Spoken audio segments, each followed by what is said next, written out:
ஆன்மீக தமிழ் சொந்தங்கள் அனைவருக்கும் வணக்கம். ஆன்மீக களஞ்சியத்தில் நல தமயந்தி பற்றிய ஒரு நெடுந்தொடரத்தான் இன்னையிலிருந்து நம்ம பார்க்க போகிறோம். வாங்க கதைக்குள்ளே போகலாம். நல மகாராஜன் கதையை கேட்பவர்களுக்கு சனி பகவானால் ஏற்படும் கெடுபலன்கள் நடக்காது என்பது நீண்டகால நம்பிக்கை. அது மட்டுமல்ல, இந்த சரித்திரத்தை கேட்பவர்கள் மற்றும் படிப்பவர்களுக்கும் தன்னம்பிக்கை அதிகரிக்கும். நானும் சனி பகவானை வணங்கி இந்த கதையை உங்களுக்கு சொல்லத் தொடங்குகிறேன். அன்று ஒரு நாள் அதிகாலையில் ஒரு குகைக்கு வெளியே கொட்டும் மழையில் பாதுகாப்புக்காக நின்ற தன் கணவன் ஆகுகனை காண வேக வேகமாக வெளியே வந்த அவனது மனைவி ஆவென அலறியும் விட்டாள். இரத்த சகதியாகி வெளியே கிடந்தான் ஆகுகன். தியாகத்தின் திருவிளக்கே, தர்மத்தின் தலைவனே, தங்களுக்காய் இந்த கதி, பிறருக்கு உபகாரம் செய்த உங்களது உயிரையா இறைவன் பறித்து கொண்டான். இறைவா, இதுதான் உனது அரசாங்கத்தின் தர்மமா என்று கொதித்தாள். அவளது அலறல் சத்தம் கேட்டு குகைக்குள்ளிருந்து ஓடி வந்த துறவி பந்த பாசங்களை துறந்த அவரது மனதில் கூட வேடனின் மரணம் சோக அலைகளை எழுப்பியது. கணவனின் உடல் மீது கதறியபடியே விழுந்து அவள் அழுதாள். அதன் பின் எழவே இல்லை.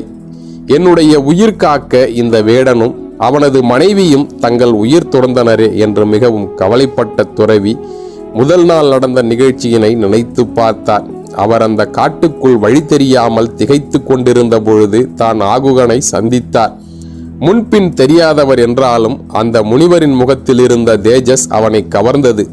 தவ வலிமையில் சிறந்தவரே, வரவேண்டும் வரவேண்டும். தாங்கள் இந்த அடர்ந்த காட்டுக்குள் எப்படி வந்தீர்கள்? இங்கே கொடிய மிருகங்கள் மட்டுமல்ல, நாகங்களும் திரிகின்றன. இப்பொழுது மாலை நேரம் வேறு. சற்று நேரத்தில் இருட்டிவிடும். மிருகங்கள் இரவில்தான் உணவு தேடி அதிகமாக வெளியே உலவும். தாங்கள் அவற்றிடம் சிக்கி கொண்டால் என்ன ஆகும்?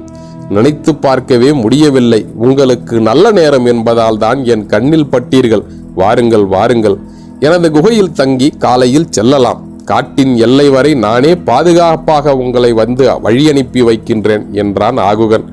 முனிவரும் அவன் சொன்னதற்கிணங்க நியாயம் அறிந்து அவனுடைய குகைக்கு சென்றார். புலித்தோல் விரித்து அதில் அவரை அமர வைத்தான் ஆகுகன். அவனது மனைவி ஆகுகி தேனில் ஊற வைத்த பலாச்சுளைகளை அவருக்கு அளித்தாள்.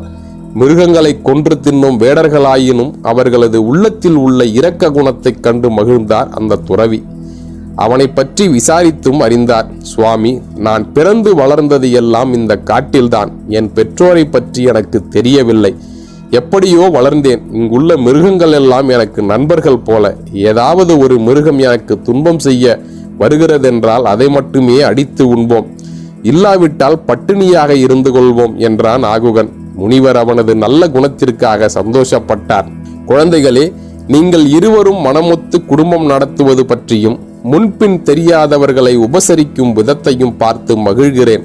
நீங்கள் நீண்ட காலம் வாழ வேண்டும். என்னை உபசரித்ததற்கு பதில் உபகாரம் என்று செய்ய வேண்டும்.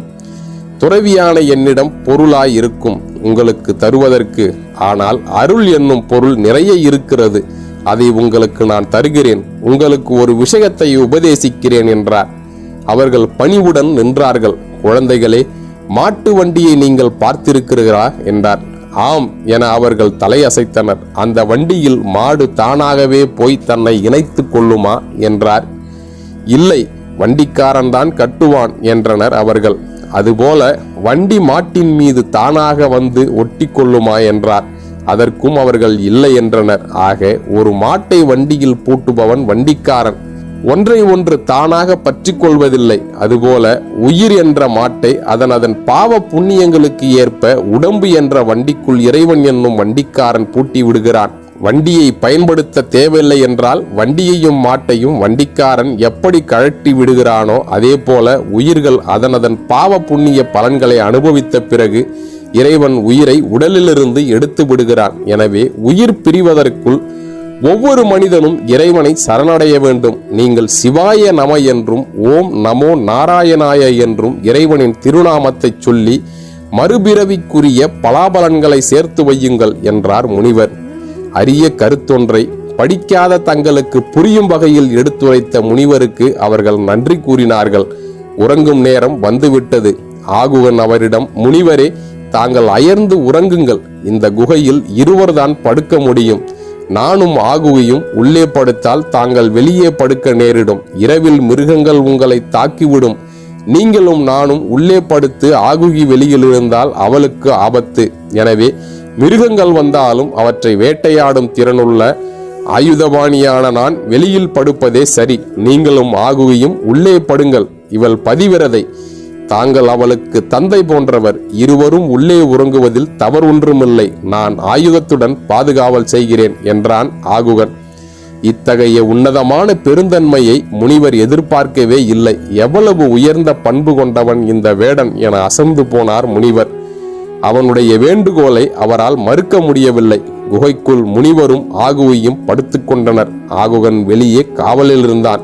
நள்ளிரவில் சற்று கண் அயர்ந்து விட ஆயுதம் கீழே கிடந்தது. அந்த சமயத்தில் சிங்கம் ஒன்று அவன் மீது பாய்ந்து அவனை இரத்த சகதியாக்கிவிட்டு போய்விட்டது. இதை கண்ட ஆகுகி அலறினாள். கணவன் மீது பாசம் கொண்ட அவளது உயிரும் பிரிந்தது. தனக்காக தம்பதியர் இருவரும் உயிர்விட்ட பரிதாப நிலையை கண்டு முனிவர் வருந்தினார். ஆனாலும் என்ன செய்ய முடியும்? அவர்களது உடல் மீது மந்திர நீரை தெளித்தார். கட்டைகளை பொறுக்கி வந்து அடுக்கி அவர்களது உடலுக்கு தீ மூட்டினார். அவர்கள் எரிவதை பார்த்து மனம் பொறுக்கவில்லை. அருகிலிருந்த ஏரியில் மூழ்கி அவரும் உயிர் விட்டு விட்டார். இந்த தியாகச் செம்மலான வேடனே நிடத நாட்டு அரசன் நலனாக பிறந்தான். அவனது மனைவி ஆகுகி விதர்ப்ப நாட்டின் அரசன் பீமனின் மகளாக பிறந்து தமயந்தி என்னும் பெயர் பெற்றாள். இவர்களால் பலன் பெற்ற முனிவர் தன்னால் முற்பிறவியில் உயிரிழந்து பிரிந்த அவர்களை மீண்டும் சேர்த்து வைக்க மறுபடியும் பிறவி எடுத்தார். ஒரு அன்னப்பறவையாக. இவர் மானிடராக பிறந்திருக்கலாமே, ஏன் ஒரு பறவையாக வடிவம் கிடைத்தது?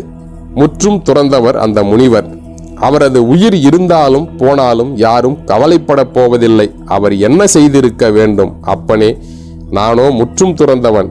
நீயும் உன் மனைவியுமே வழக்கம் போல் உள்ளே படுத்துக் கொள்ளுங்கள். நான் வெளியே இருக்கிறேன் என்று சொல்லி இருக்க வேண்டும். அப்படி செய்யாமல் 2 உயிர்கள் பலியாக காரணமாகிவிட்டதன் விளைவாக அவர் மனித நிலையிலிருந்து தாழ்ந்து அன்னமாக பிறந்தார். முற்பிறவியில் செய்த பாவத்திற்கு பரிகாரமாக இப்பிறவியில் அந்த தம்பதியரை மீண்டும் இணைத்து வைக்க உதவியும் செய்தார். நலன் ஆட்சி செய்தது நிடத நாடு. அந்த நிடத நாட்டின் பெருமையை கூறுவது என்றால் சொல்லிக்கொண்டே போகலாம். வயல்களில் செந்நெல் விளைந்து கதிர்கள் முற்றி அறுவடைக்கு தயாராக இருக்கும் செழிப்பான பூமி அது. தேன் சிந்தும் பூக்களை கொண்ட ஏராளமான சோலைகள் பார்ப்பவர்கள் கண்களை குளிர வைக்கும். தாமரையில் அமர்ந்திருக்கும் லட்சுமியை போல் லட்சணமான மங்கையர்கள் அங்கே நிறைந்திருந்தார்கள். மனமிக்க மலர்களை அவர்கள் கூந்தலில் சூடியும் மார்பில் சந்தன குழம்பும் பூசியுமே வெளியே செல்வார்கள். அவ்வாறு அவர்கள் சூடிய மலர்களின் மிச்சமும் சந்தன குழம்பின் சொச்சமும் தெருவெங்கும் சேறு போல கிடந்தது. அந்த சேற்றிலே நடக்கும் யானைகள் வழுக்கி கீழே விழுந்தனவாம். அந்த அளவுக்கு அங்கே செல்வ செழிப்பு. எல்லாருமே பணக்காரர்கள் என்பதால் அங்கே இன்பம் மட்டுமே பொங்கி வழிந்தது. இப்படிப்பட்ட செழிப்பான நிடத நாட்டின் தலைநகரம் மாவிந்தம்.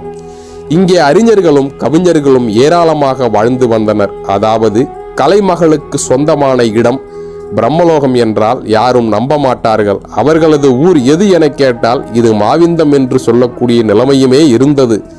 நமது ஊரில் மழை பெய்தால் தூறல் தரையிலே விழுந்தது. மண் வாசனை எழும். அந்த மண்மனமே நமக்கு ஒரு மயக்கத்தை தரும். ஆனால் நிடத நாட்டின் மழை பெய்தால் சாம்பிராணி போல் மணக்குமாம். ஏன் தெரியுமா? இளம் பெண்கள் நீராடிவிட்டு கூந்தலை காய வைக்க அகில் புகையிடுவார்கள். அந்த புகை ஊரையே நிறைத்திருக்கும். மழை பெய்யும் பொழுது புகை நீரில் கரைந்து மழை நீருக்கே மனம் வந்து விடுமா. அந்த ஊரில் உள்ள பெண்களின் கற்பு நெறியை பற்றி சொல்ல வேண்டுமே. நலன் ஆண்ட நிடத நாட்டில் குடிசையே கிடையாது.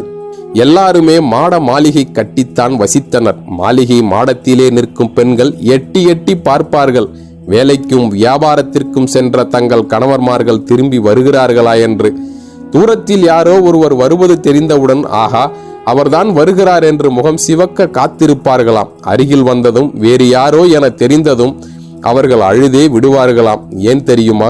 பிற ஆண்மகனை ஒருவன் தன் கணவன் என எண்ணி இவ்வளவு நேரம் எட்டி எட்டி பார்த்தோமே என்று எத்தகைய கற்புத்திறனுக்கு சொந்தக்கார நாடாக நமது தேசம் இருந்திருக்கிறது.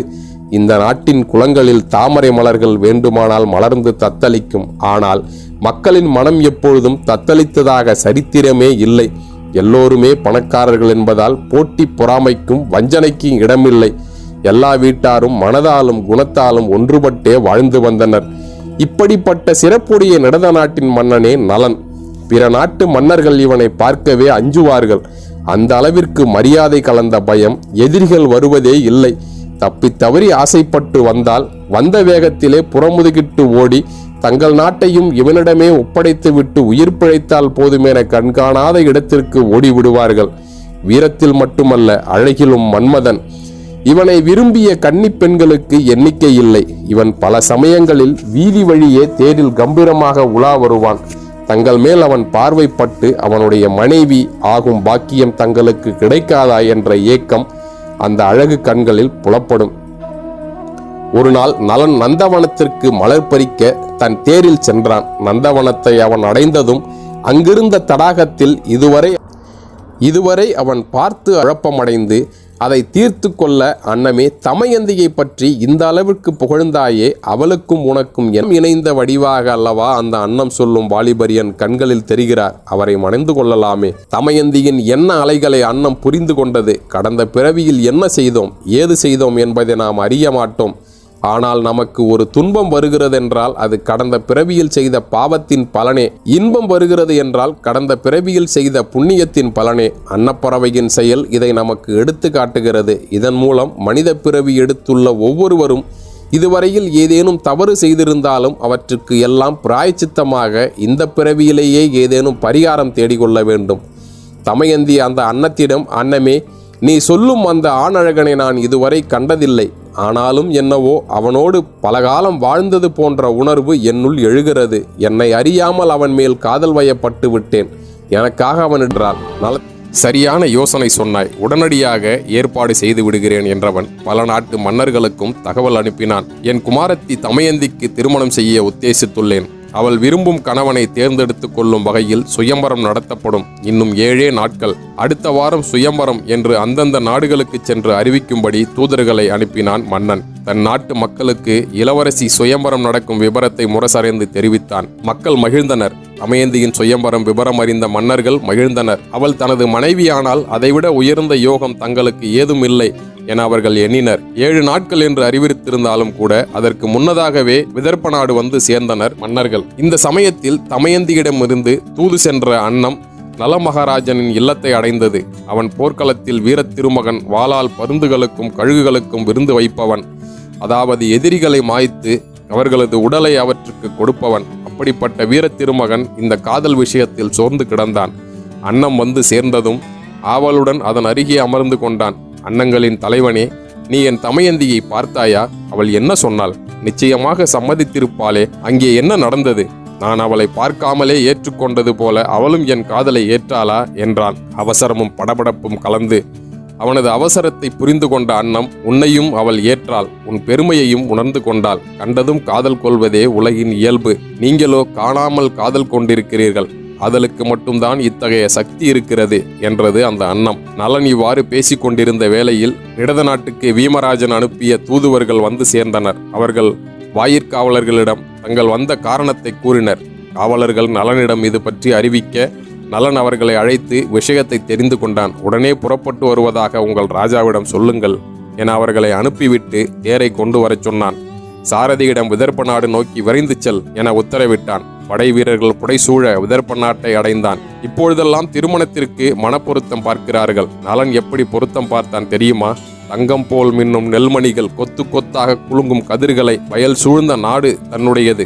விதர்ப்ப நாடோ குவளை கொடியில் பூத்துள்ள மலர்களில் இருந்து சிந்தும் தேன் வயல்கள் நிறைந்த சகதியாக அதில் செந்நெல் கதிர்கள் விளைந்து செழிப்பாக கொண்டதாம். ஆஹா, இரு நாடுகளுமே செழிப்பில் குறைந்தவை அல்ல, மிகுந்த பொருத்தம்தான் என்று தனக்குள் சொல்லிக் கொண்டான். இங்கே இப்படி இருக்க இந்திரலோகத்திற்கு சென்ற நாரத முனிவர் நாராயண நாராயண என்ற மந்திரத்தை முழங்கியபடியே சென்ற நாரதரை இந்திரன் வரவேற்றான். சிவபெருமானின் நெற்றிக்கண்ணையும் குளிரச் செய்யும் வகையில் மகதி என்னும் யாழ் மீட்டி இனிமையாய் பாடும் முனிவரே, வரவேண்டும் வரவேண்டும், ஆசனத்தில் அமருங்கள். எல்லா லோகங்களுக்கும் சென்று வருபவர் நீங்கள். ஏதேனும் விசேஷ தகவல் உண்டா என்றான் இந்திரன். நாரதர் சிரித்தார். நினைத்ததை தரும் கற்பக மரம், கேட்டதை தரும் சிந்தாமணி ஆகியவற்றையெல்லாம் கொன்ற பெரும் செல்வனே, தேவாதி தேவனே, வஜ்ராயுதம் ஏந்தி தேவர்களுக்கு துன்பம் தந்த பறக்கும் மலைகளில் சிறகுகளை வெட்டி வீசிய வீரத் திருமகனே, விசேஷமில்லாமல் இங்கே வருவேனா என்றதும் என்ன சங்கதி என்று ஆவலுடன் கேட்டான் இந்திரன். இந்திரா, வழக்கமாக உன்னை காண பல தேசத்து மன்னர்களும் வருவார்களே, இன்று யாரையும் காணவில்லையே, கவனித்தாயா என்றார். இது பற்றி இந்திரன் ஏற்கனவே குழம்பி போயிருந்தான். ஆம் நாரதரே, இதற்கான காரணம் என்னவென்று தெரிந்தால் என் குழப்பம் தீரும் என்றான். அந்த காலத்தில் பூலோக மன்னர்கள் இந்திரனை காண அடிக்கடி வருவார்கள் என்ற தகவல் நலவெண்பாவில் மறைமுகமாக சுட்டிக்காட்டப்பட்டுள்ளது. விதர்ப்ப நாட்டு இளவரசி தமயந்திக்கு சுயம்பரம் நடக்கப் போகிறது.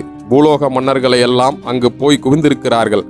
அதனால்தான் உன்னை காண யாரும் இங்கு வரவில்லை என்றதும், அந்த அளவுக்கு அவள் பேரழகியா அல்லது இந்திரலோகத்தைப் போல் பெரும் செல்வம் படைத்தவளா என்று கேட்டான் இந்திரன். இந்திரா, தமயந்தி உன் லோகத்தில் இருக்கும் ரம்பை, ஊர்வசி, திலோத்தமா ஆகியோரின் அழகையெல்லாம் ஒன்று சேர்த்தது போல கடைந்தெடுத்த வடிவம், வண்டுகள் மொய்க்கும் இயற்கை நறுமணத்தை கொண்ட கூந்தலை உடையவள், இளமையான யானைப்படையை உடைய வீமனின் மகள். அவன் குலம் தழைக்க வந்த அணையா விளக். மன்மதனே அவளது விழியழகை நினைத்து கொண்டு தன் காதல் பானத்தையே தன் மக்கள் மீது தொடுப்பான் என்றார் நாரதர். அவர் சொற்கள் இந்திரனின் மனதில் ஆசை அலைகளை எழுப்பின. அந்த தமயந்தி இந்திரலோகத்து ராணியானால் எப்படி இருக்கும்? இங்கே ஏற்கனவே பேரழகி இந்திராணி இருக்கிறாள். அவளையும் மிஞ்சும் வகையில் இன்னொரு ராணி வந்தால் அவன் கற்பனை சிறகை விரித்தான். அது மட்டுமல்ல, இந்திரனின் அவையில் வீற்றிருந்த அக்னி, வருணன், யமதர்மராஜன் ஆகியோருக்கும் தமயந்தியின் மீது ஆசை ஏற்பட்டது. அனைவருமாக சேர்ந்து விதர்ப்ப தேசத்திற்கு செல்ல முடிவாயிற்று. அப்போது அவர்களது ஞான திருஷ்டியில் நிடத நாட்டு அரசன் நலனை தமயந்தி விரும்புகிறாள் என்பது பட்டது. அதை கேட்டாற்போல் நலன் சுயம்பரம் மண்டபத்தை நோக்கி வேகமாக தன் தேரில் மற்றவர்களை முந்திச் செல்லும் வகையில் சென்று கொண்டிருப்பதை கண்டனர். அவனை தடுத்து நிறுத்தி தாங்கள் முந்திக் கொள்ள வேண்டும் என்று கண்ணிமைக்கும் நேரத்தில் விதர்ப்ப நாடு வந்து நலனை தடுத்தனர். தன் முன்னால் வந்து நிற்கும் தேவேந்திரனை கண்ட நலன் அவனை வணங்கினான். தேவேந்திரரே, என்னை ஏன் தடுக்கிறீர்கள்? நான் தமயந்தி சுயம்பரத்தில் கலந்து கொள்ள வேகமாக சென்று கொண்டிருக்கிறேன்.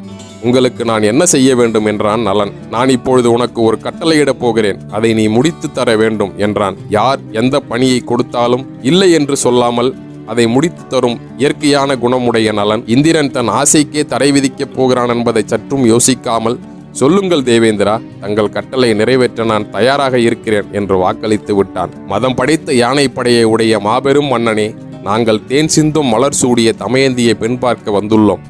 எங்கள் நால்வரில் யாரேனும் ஒருவரது தகுதி திறமை அறிந்து யாரை அவளுக்கு பிடித்துள்ளதோ அவர்களுக்கே அவள் மாலை சூட வேண்டும் என சொல்லி வர வேண்டும் என்று கிடுக்குப்பிடி போட்டான் இந்திரன். நலன் அதிர்ந்து விட்டான். யாராவது நம்மிடம் ஏதாவது செய்து கொடுக்க வேண்டும் என கேட்டால் அவசரப்பட்டு வாக்கு கொடுத்து விடக்கூடாது. அவரது கோரிக்கையை வற்புறுத்தி கேட்டு நம்மால் செய்ய முடியுமானால்தான் வாக்கு கொடுக்க வேண்டும். நலசரித்திரம் படிக்கும் நமக்கு இது ஒரு பாடம். ஆனாலும் என்ன செய்வது? கொடுத்த வாக்கை மீற முடியுமா? தன் மனதில் இருக்கும் மங்கை நல்லாளின் மீதான ஆசையை தூக்கி எறிந்து விட வேண்டியதுதான். ஒரு நாளாவது தமயந்தியுடன் வாழ்ந்தால் நல்ல நாள்தான். வாழ்வில் பொன்னாள் என்று நினைத்திருந்த நலனுக்கு தன் காதல் காணல் நீராகி போனது கண்டு வருந்தினான். சரியென தலையாட்டியும் விட்டான். தமயந்தியை நலன் காதலிப்பது தேவர்களுக்கு தெரியும். தமயந்தியும் அதே நிலையில் இருப்பதையும் அறிவார்கள். மற்றவர்களை தூது அனுப்பினால் தமயந்தி மறுத்து விடுவாள். காதலனையே தூது விட்டால் அவளால் என்ன செய்ய முடியும்? இப்படி போனது தேவர்களின் கணக்கு. நலனுக்கும் தன் காதலை தேவர்களிடம் சொல்ல முடியாமல் போய்விட்டது. ஏனெனில் கொடுத்த வாக்கை மீற அவனால் முடியவில்லை. அதே நேரம் தமயந்தியிடம் தூது சென்று இந்த விஷயத்தை எடுத்துச் சொன்னால் அவளது கண்ணாடி இதயம் நொறுங்கி போகுமே. நெஞ்சில் ஆசை கனலை மூட்டிய வேகத்தில் அதில் ஏமாற்றம் என்னும் தண்ணீரை ஊற்றி அணைக்கும் பித்தலாட்டக்காரனே என என்னை திட்டவும் செய்வாளே என்று நலன் யோசித்தான். அப்பொழுதுதான் இன்னொரு சிக்கலும் எழுந்தது. தன் விஷயம் ஒரு பக்கம் இருக்கட்டும், தேவர்கள் அவர்கள் பாட்டுக்கு தமயந்தியிடம் தங்களுக்காக தூது செல் என சொல்லிவிட்டார்கள். தமயந்தி கன்னிமாடத்தில் இருப்பாள். அவளை சந்திக்க வேண்டுமென்றால் பெரும் கட்டுக்காவலை மீறி செல்ல வேண்டியிருக்குமே. என்ன செய்யலாம் என்று யோசித்தான் நலன். இந்திரனிடமே அது பற்றி கேட்டான். தேவேந்திரா, உனக்காக நான் தூது போக தயாராக இருக்கிறேன். ஆனால் அரண்மனை கன்னிமாடத்தில் காவல் பலமாக இருக்குமே, அதை எப்படி நான் கடந்து செல்வேன் என்றான் நலன். நீ தமயந்தியை தவிர யார் கண்ணிலும் படமாட்டாய் என உறுதியளிக்கிறேன். வெற்றியுடன் போய் வா என்று வழி அனுப்பி வைத்தான் இந்திரன். இதனால் தைரியமடைந்த நலன் தமயந்தி இருக்கும் குண்டினபுரம் அரண்மனைக்கு சென்றான். அந்த ஊர்தான் விதர்ப்ப நாட்டின் தலைநகரம். ஊருக்குள் நுழைந்ததும் அசந்து விட்டான். ஊரின் அழகு அவனை மயக்கியது. இந்த ஊரில் உள்ள வீடுகள் மனை சாஸ்திரப்படி அரண்மனை போல் கட்டப்பட்டிருந்தன. தெருக்கள் நேராக மிக நீண்டதாக இருந்தன. நகரின் அழகை ரசித்தபடியே தன் கனவு கன்னியிடம் தான் செய்ய போகும் காதல் தியாகத்தை பற்றி பேசுவதற்காக நலன் கன்னிமாடம் சென்று சேர்ந்தான். அவனை முன்பின் பார்த்திராவிட்டாலும் கன்னிமாடத்திற்குள் புகுந்து தன் அருகே வருமளவு தைரியம் நலனை தவிர வேறு யாருக்கு வரும் என்று கணித்துவிட்ட தமயந்தியின் விழிகள் நலனின் விழிகளை சந்தித்தன. குவளை மலரும் தாமரை மலரும் ஒன்றுக்கொன்று பார்த்தது போல அமைந்ததாம் அந்த சந்திப்பு. தமயந்தியின் கண்கள் குவளை போலவும் நலனின் கண்கள் தாமரை போலவும் இருந்தன. கண்கள் கலந்தும் காதல் ஊற்றெடுத்தும் நலனின் பேரழகு தமயந்தியை பைத்தியம் போல் ஆக்கிவிட்டது. ஒரு கட்டத்தில் அவனை அப்படியே அணைத்து கொள்ளலாமா என்று கூட தோன்றியது.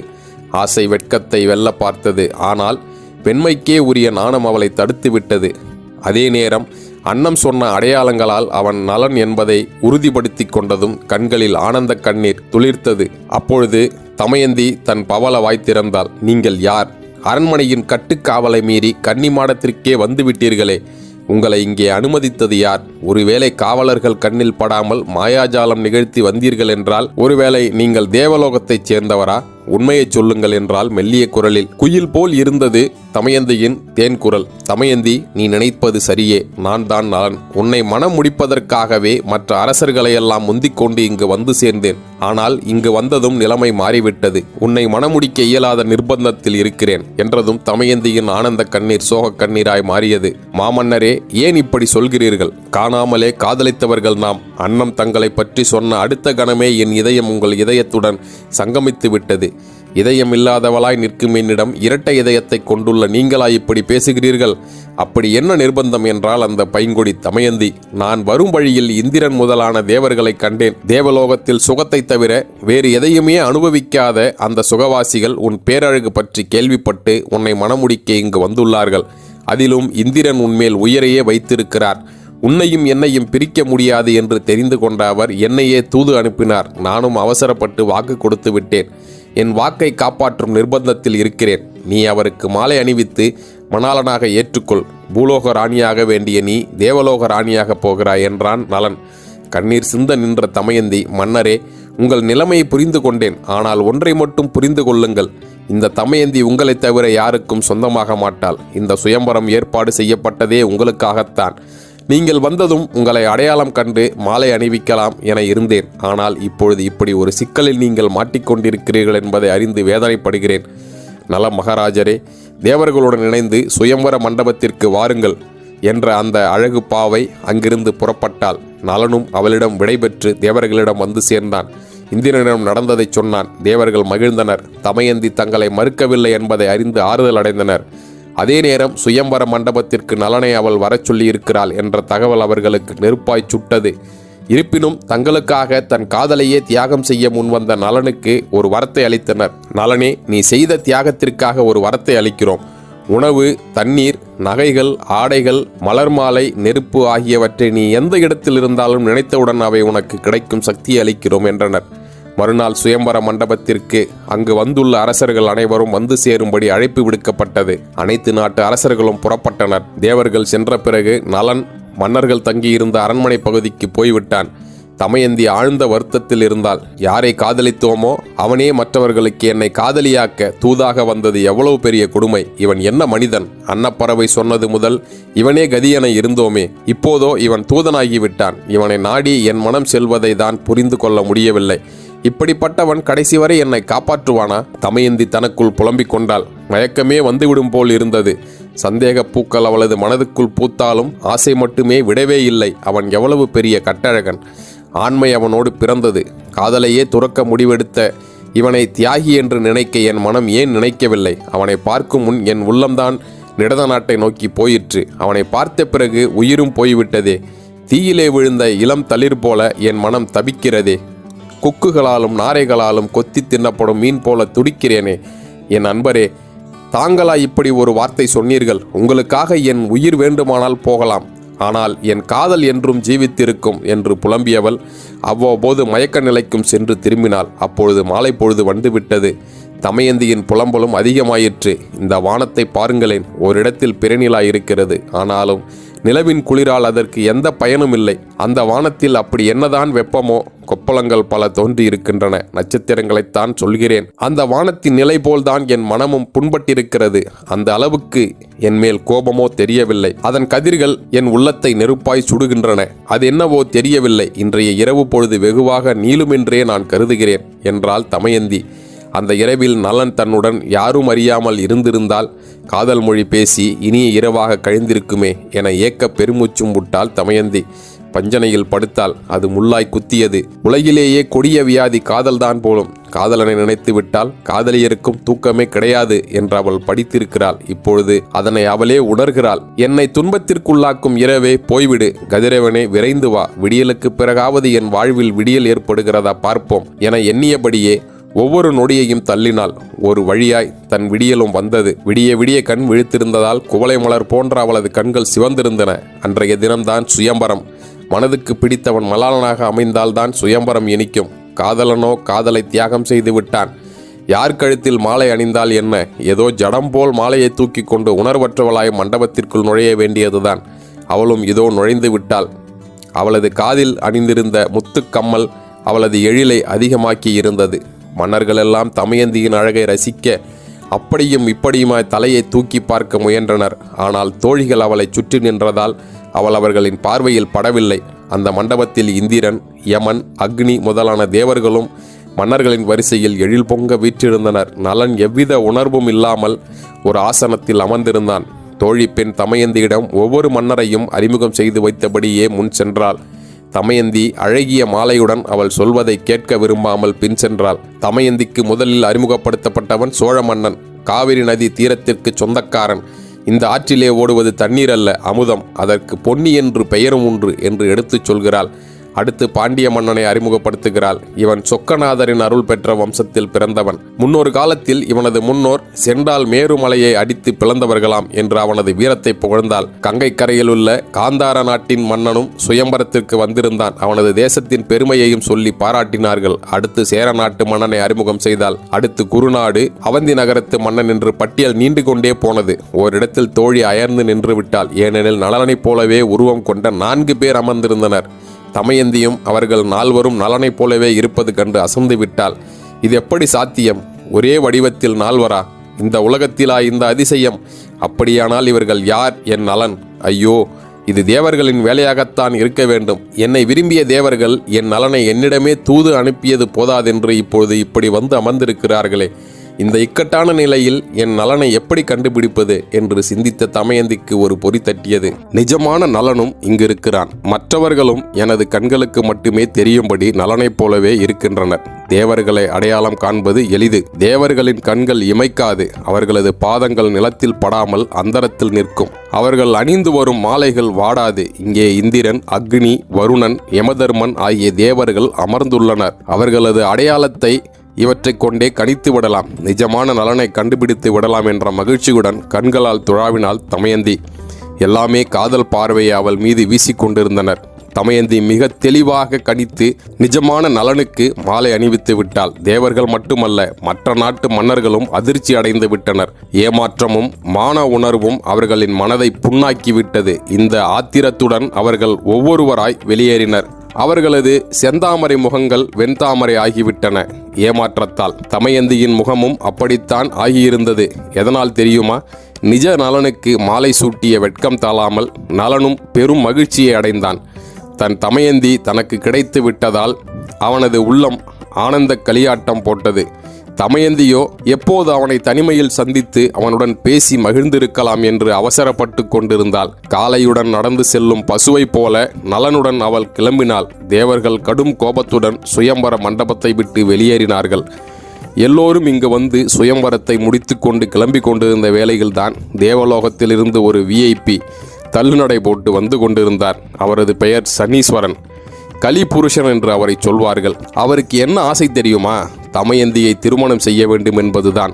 ஆனால் என்ன செய்வது? அவர் கால் ஊனமானவர். மெதுவாக சுயம்பரம் முடிந்ததை கூட அறியாமல் விதர்ப நாடு நோக்கி வந்து கொண்டிருந்தார். ஜோதிட சாஸ்திரங்களிலும் இது தெளிவாக இருக்கிறது.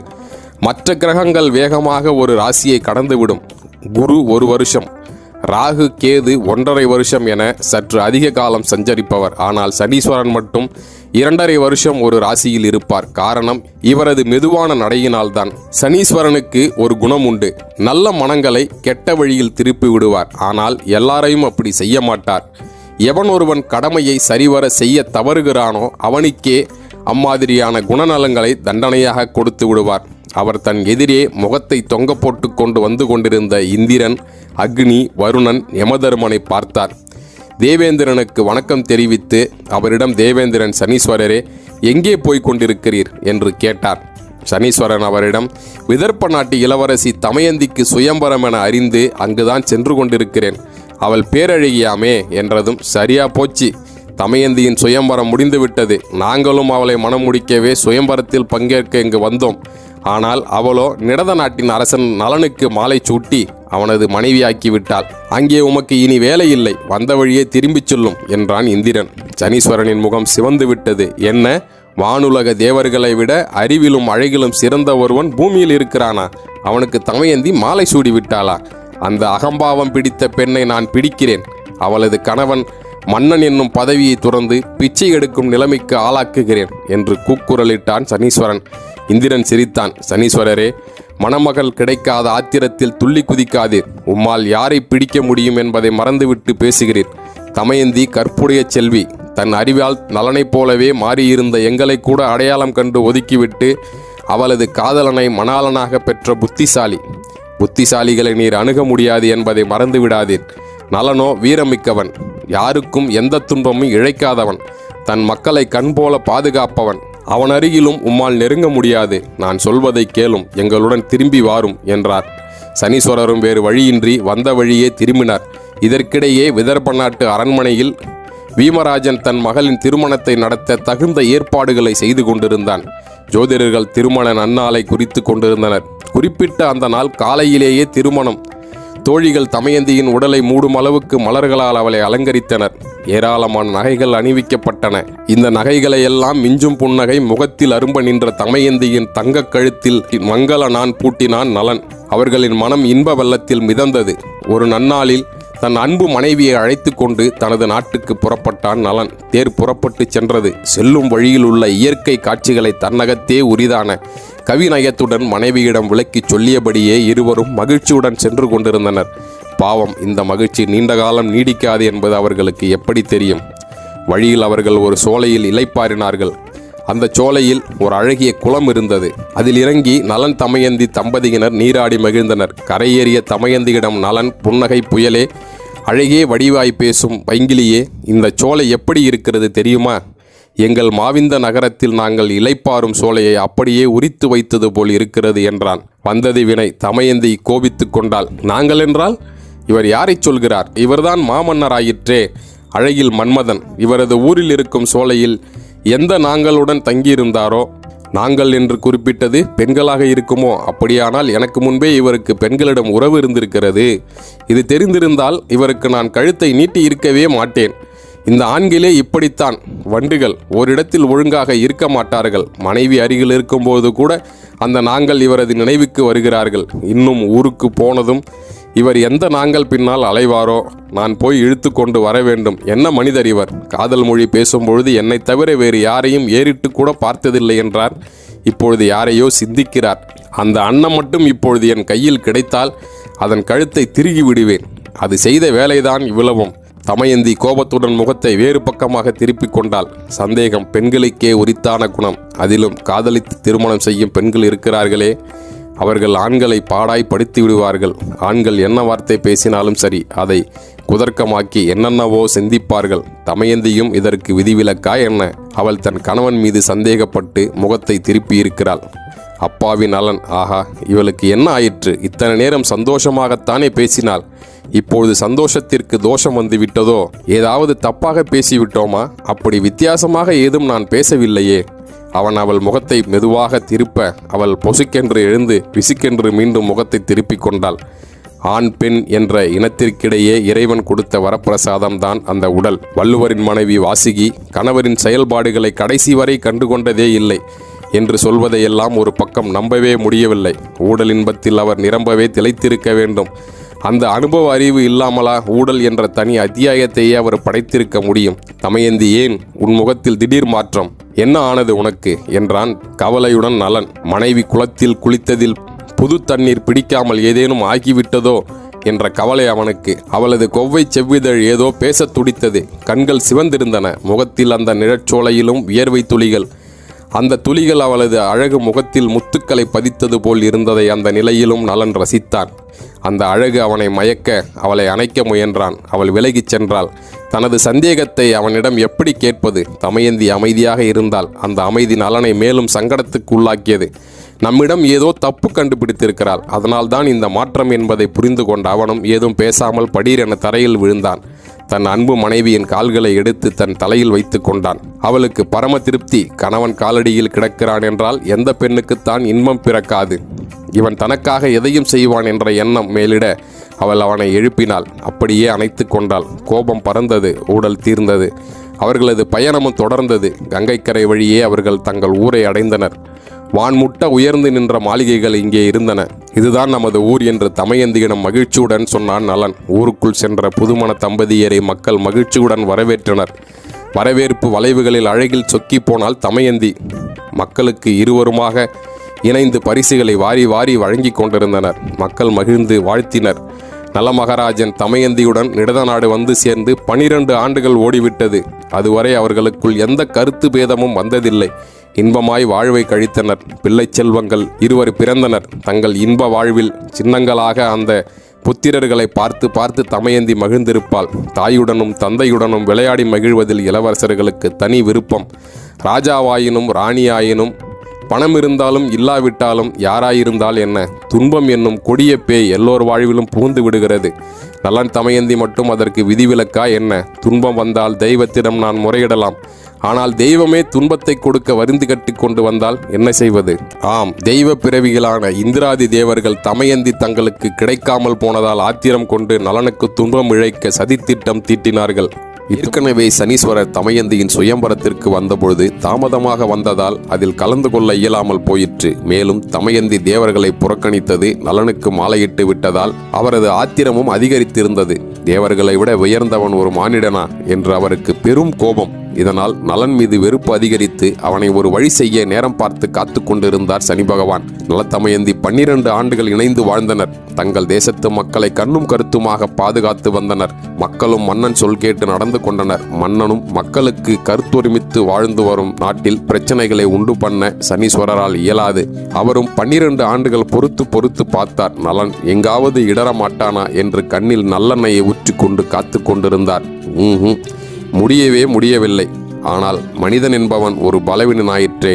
நலனுக்கு அன்றைய காலை பொழுது மிக மோசமாக விடிந்தது. அந்த பொழுதுதான் சனீஸ்வரருக்கு இனிய பொழுதாகிவிட்டது. அன்று காலை நலமகாராஜன் தன் பூஜை அறைக்கு கிளம்பி கொண்டிருந்தான். பூஜை அறைக்குள் நுழையும் முன்பு கால்களை நன்றாக கழுவ வேண்டும். பலர் இப்பொழுது அதை செய்வதே இல்லை. இப்பொழுது கோவிலுக்கு போகிறவர்கள் கூட அதை செய்வதில்லை. திருப்பதி போன்ற 1-2 கோவில்களில் உள்ளே நுழையும் பொழுதே நாம் குதிகால் அளவு தண்ணீர் படும்படி ஓடவிட்டு இருக்கிறார்கள். மற்ற இடங்களில் தெப்ப குளத்தில் போய் கால் கழுவ கூட வழியின்றி வற்றி போய்விட்டது. இதனால் சனீஸ்வரர் அநேக வீடுகளில் நிரந்தரமாக வாசம் செய்து வருகிறார். ஆம், கடவுள் தந்த நீர்நிறைகளை அழித்தால் சனீஸ்வரரின் பிடிக்குள் நம்மை நிரந்தரமாக சிக்கச் செய்து விடுகிறார். நலனுக்கும் தண்ணீரில் தான் கண்டம் வந்தது.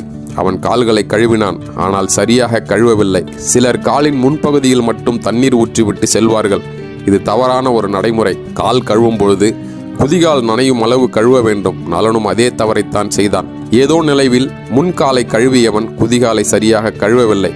இந்த சிறிய தவறை தனக்கு சாதகமாக்கி கொண்ட சனீஸ்வரர் நலனின் கால் வழியாக அவனது உடலில் புகுந்து பிடித்து கொண்டார். சனி என்றால் யாரும் பயப்பட வேண்டிய அவசியமில்லை. யார் ஒருவன் கடமையை சரியாக செய்ய தவறுகிறானோ அவனை மட்டுமே பிடிப்பார் சனி பகவான். மிக சிறிய தவறை கூட அவர் சகித்து கொள்ள மாட்டார். இந்த வகையில் 12 வருடம் காத்திருந்த நலனை பிடித்த சனீஸ்வரர் ஒருவன் அன்றாடம் நாராயணா, சிவாய நம, சரவண பவ என்று தன் இஷ்ட தெய்வத்தின் பெயரை ஜபித்து வந்தால் அவனை துன்பங்கள் அணுகாது என்பது ஒரு ஐதீகம். ஆனால் என்றாவது ஒரு நாள் மறந்து போனால் சனீஸ்வரர் அந்த நலனை தனக்கு இனிய நாளாக்கி கொள்வார். அந்த நபரை போய் பிடித்தும் கொள்வார். ஒரு சிலர் நாத்திகரும் பேசுகிறார்களே, உலகத்திலேயே பெரும் பணக்காரர்களாக இருக்கிறார்களே, துன்பம் என்பதே அவர்களுக்கு இல்லையா என்று கேட்கலாம். நாத்திகவாதிதான் எந்நேரமும் இறைவனின் நினைப்பில் இருக்கிறான். சிவன் இல்லை, நாராயணன் இல்லை, முருகன் இல்லை, பிள்ளையார் இல்லை என்று அநேக தினமும் எல்லா கடவுளின் பெயரையும் பல முறை உச்சரித்து விடுகிறார்கள்.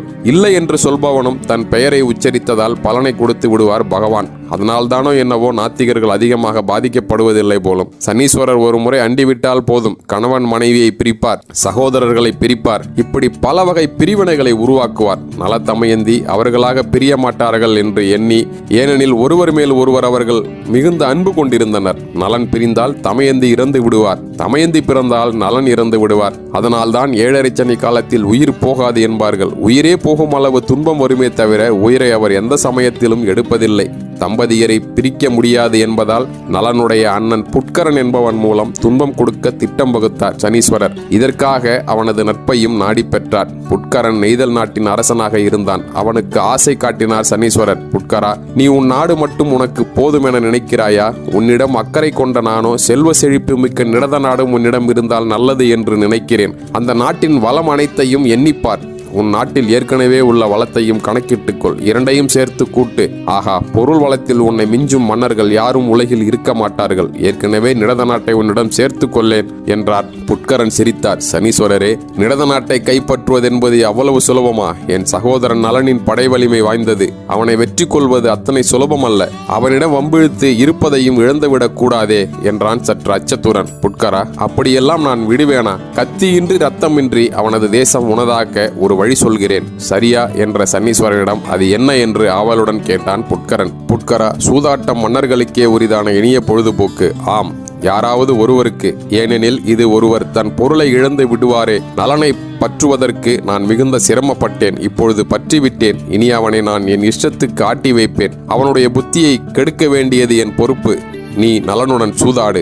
வெற்றி உன் பக்கமாக இருக்கும்படி செய்து விடுகிறேன் என்றார் சனீஸ்வரர். புட்கரனுக்கு ஆனந்தம் தாங்க முடியவில்லை. சூதாட்டத்தில் ஒருவேளை தனக்கு தோல்வி வரக்கூடும் என்ற எண்ணம் இருந்தாலும் சனீஸ்வரரே உறுதியளித்து விட்டதால் வெற்றி பெற்று நாட்டை தனக்கே சொந்தமாக்கி கொள்ளலாம் என்று கணக்கு போட்டு விட்டான். சனீஸ்வரனிடம் அனுமதி பெற்று நெய்தல் நாட்டில் இருந்து தனது காலை வாகனத்தில் ஏறி புட்கரன் நிடதநாடு நோக்கி சென்றான். திடீரென அண்ணன் முன்னறிவிப்பின்றி வந்தது கண்ட நலன், அண்ணா, திடீரென வந்துள்ளாயே, ஏனோ என்று கேட்டான். நலனே, நான் உன்னோடு சூதாடுவதற்காகவே இங்கு வந்துள்ளேன். உனக்கு அதில் ஆர்வம் இல்லாமல் இருக்கும். மன்னர்களுக்கே உரித்தான விளையாட்டு தானே இது. கொஞ்சம் புத்தி வேண்டும். புத்தி இல்லாதவர்களுக்கு மட்டும் ஒரு ஒத்து போகாது. நீதான் புத்திசாலியாயிற்றே என்று சற்று பொடி வைத்து பேசினான். ஒருவேளை நலன் மறுத்தால் அவனை புத்தி கெட்டவன் என்று சொல்லலாமே என்பது புட்கரனின் போட்ட கணக்கு. அவனது கணக்கு தப்பவும் இல்லை. சரி அண்ணா, அதற்கென்ன, விளையாடி விட்டால் போகிறது என்று ஒப்புதலும் அளித்து விட்டான் நலன். இதை கேட்ட அமைச்சர்கள் அதிர்ச்சி அடைந்தார்கள். ராஜாவுக்கு ஏன் இப்படி புத்தி போயிற்று? இந்த புட்கரன் கொடிய எண்ணத்துடன் வந்துள்ளான் என்பதை நலமகாராஜா புரிந்து கொள்ளவில்லையே.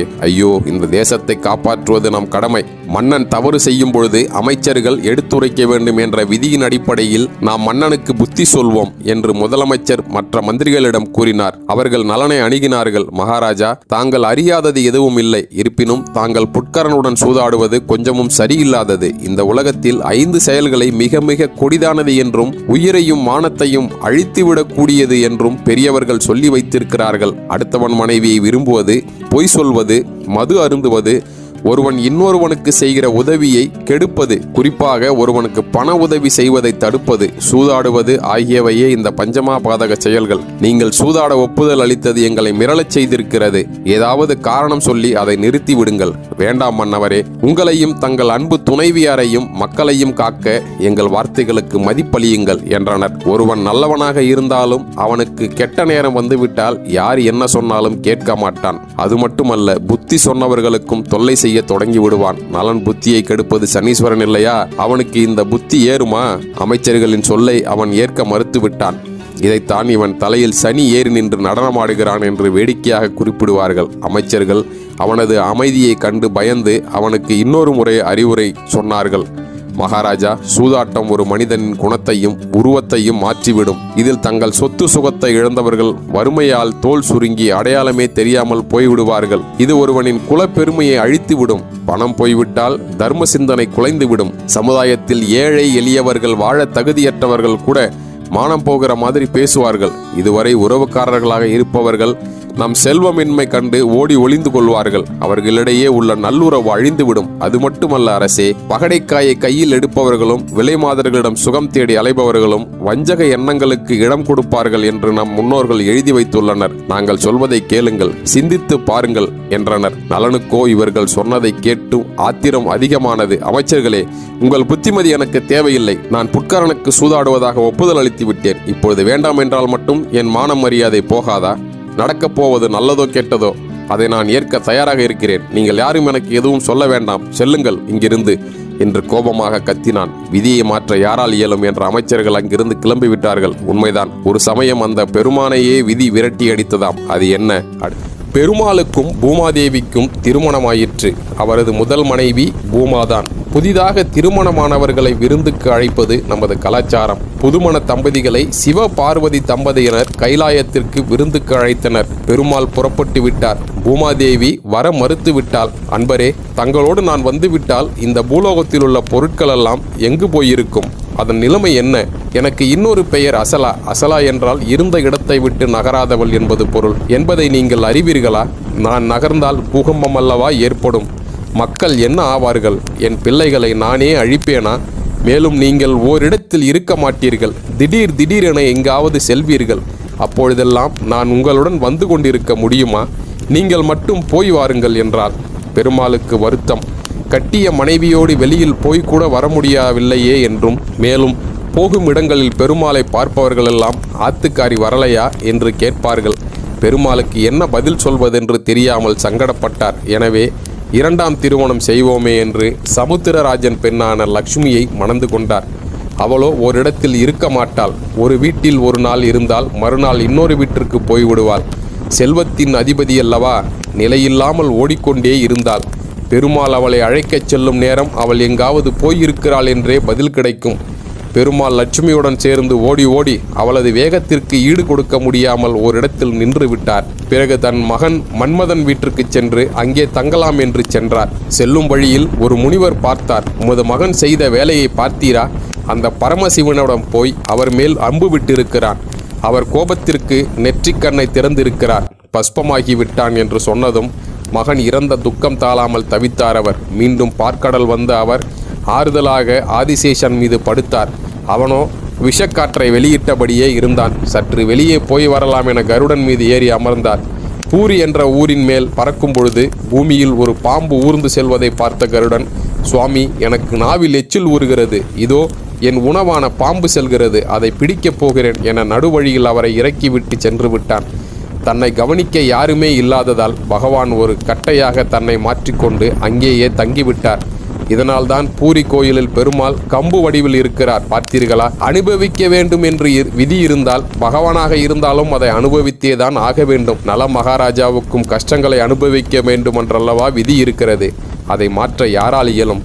புட்கரனும் அவனும் ஓரிடத்தில் அமர்ந்தனர். தம்பி நலனே, உன் தேசத்தில் மாடுகளை கூட உழவர்கள் கரும்பு கொண்டு மேய்க்கிறார்கள். உன் தேசத்து கடலில் பிரகாசமாக முத்துக்கள் நிரம்பி கிடக்கின்றன. இத்தகைய செல்வ வளம் மிக்க நீ மிக பெரிய பொருள் ஒன்றை தான் பந்தயமாக வைப்பாய் என நினைக்கிறேன். பொருளை முடிவு செய்துவிட்டு பந்தயத்தை துவக்குவோம் என்றான்.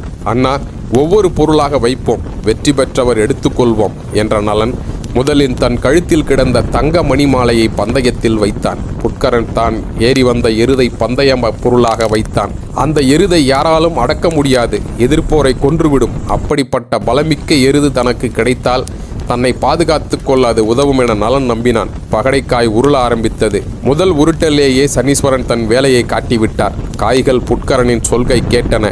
அவன் முத்து மாலையை வென்று விட்டான். நலனே, நீ இழந்தது மிகச் சாதாரணமான பொருள். உன் பெரிய பொருள் ஒன்றை வை, நானும் அதையே வைக்கிறேன் என்றான் புட்கரன். நலன் 2 லட்சம் பொற்காசுகளை பந்தய பொருளாக வைத்தான். புட்கரனும் அதே அளவு ஒரு பையில் கட்டி வைத்தான். நலனும் புட்கரனும் அடுத்தடுத்து காயை உருட்டினர். 4 லட்சம் பொன்னும் போய்விட்டது புட்கரனுக்கு. நலனுக்கு கோபம் தலைக்கேறியது. கெட்டதை செய்யும் பொழுது மனிதனுக்கு நிதானம் தவறுவது இயற்கைதான். உணர்ச்சி பிழம்பாக இருந்த நலன் தான் விட்ட 4 லட்சம் பொன்னையும் மணிமாலையையும் திரும்ப பெறும் வகையில், புட்கரனே, நான் கோடி தங்க காசுகளை பந்தய பொருளாக வைக்கிறேன், நீ தயாரா என்றான் ஆவேசமாக. புட்கரன் சற்று கேலியான தோணியுடன், நலனே, இதைத்தான் நான் முதலிலேயே சொன்னேன். நீ ஏதோ குழந்தை விளையாட்டு போல் முத்து மாலை 2 லட்சம் என பந்தய பொருளை வைத்தாய். நானும் 1 கோடி வைக்கிறேன். பகடை உன் கைகளுக்கு பணிந்து நடந்தால் இப்பொழுதே 2 கோடி பொற்காசுகளுக்கு அதிபதியாகி விடுவாய். ஏற்கனவே நீ செல்வந்தன். செல்வர்களை தேடித்தான் செல்வம் வரும். நானும் கோடி பொற்காசுகளை வைக்க தயார் என்றவன் பொன் மூட்டைகளை அடுக்கும்படி ஏவலர்களுக்கு கட்டளையிட்டான். பகடைகள் உருண்டன. விதிதான் நலனை போட்டு பார்க்க வேண்டுமென முடிவு செய்து விட்டதே. அதிலும் சனீஸ்வர ரூபத்தில் அல்லவா வந்துள்ளது. இந்த சனீஸ்வரர் போல் உத்தமமான கிரகம் உலகில் இல்லை. அதனால்தான் அதற்கு ஈஸ்வர பட்டம் கடவுள் நிலைக்கு கொண்டு சென்று இருக்கிறோம். எல்லா கிரகங்களும் நவகிரக மண்டபத்தில் இருந்தாலும் சனீஸ்வரனுக்கு மட்டும் கோயில் தனி சன்னதி இருக்கிறது. குரு இருக்கிறாரே என சிலர் கேட்கலாம். அவர் குரு அல்ல. சனகாதி முனிவர்களுக்கும் பார்வதி தேவிக்கும் உபதேசம் செய்த தட்சிணாமூர்த்தியையே குரு என்று சொல்லும் வழக்கம் வந்துள்ளது. அவர் கிரகம் அல்ல, தேவர்களின் குருவான பிரகஸ்பதி. அவர் சிவாம்சம். உயிர்கள் பிறக்கின்றன. புழுவாக, பூச்சியாக, மிருகமாக, பறவையாக, இப்படி பல வகை. இவற்றால் பிறவியிலிருந்து உய்வடைய முடியாது. இவை இறந்து போனால் மீண்டும் ஏதோ ஒரு பிறவி எடுக்கும். மனித பிறவி ஒன்றே மகத்தான பிறவி. இதற்கு மட்டுமே 6 அறிவு இருக்கிறது. இந்த 6வது அறிவை பயன்படுத்தி இறைவனை மீண்டும் அடைய வேண்டும் என சிந்திக்க வேண்டும். இறைவனை அடைய வேண்டுமானால் தவம் இருக்க வேண்டும். தவம் என்றால் மூச்சடக்கி, பேச்சடக்கி, அக்னியில் நின்று முனிவர்கள் செய்த தவம் போன்றதல்ல. இது யார் ஒருவன் நல்லதை செய்கிறானோ அவனே தபஸ்தவி என்பார் சுவாமி விவேகானந்தர். பல மகான்களும் இதை ஒப்புக்கொள்கிறார்கள். பூமியில் பிறந்தவன் நல்லதையே சிந்திக்க வேண்டும், நல்லதையே நினைக்க வேண்டும். ஒரு புட்கரன் வந்தான், நலனை உசுப்பி விட்டான். சூதாட அழைத்தான். நலனுக்கு எங்கே புத்தி போயிற்று? ஆண்டவன் கொடுத்த புத்தியை அவன் பயன்படுத்தி இருக்க வேண்டாமா? உனக்கு நாடு வேண்டுமானால் என்னோடு போரிடு. நீ வீரனாக இருந்தால் என்னை வெற்றிக்கொள், நாட்டை எடுத்துக்கொள் என்றல்லவா சொல்லி இருக்க வேண்டும். இதுதானே மன்னனுக்குரிய தர்மம். ஆனால் புத்தி கெட்ட இவனும் சூதாட ஒப்புக்கொண்டான். இப்படி பகுத்தறிவை பயன்படுத்தாத எந்த ஜீவனையும் இறைவன் தண்டித்தே தீருவான். அதற்காக அவன் தன் சார்பில் நியமித்த பிரதிநிதிதான் சனீஸ்வரன். 2 லட்சம் பொன்னையும் தோற்றான் நலன். சூதாட்டம் வெறிபிடித்த ஒரு விளையாட்டு. நகைகள் 2 லட்சத்தையும் இழந்தாயிற்று. இதோடு எழுந்து போவோம் என்று போயிருக்க வேண்டும். அவன் போகவில்லை.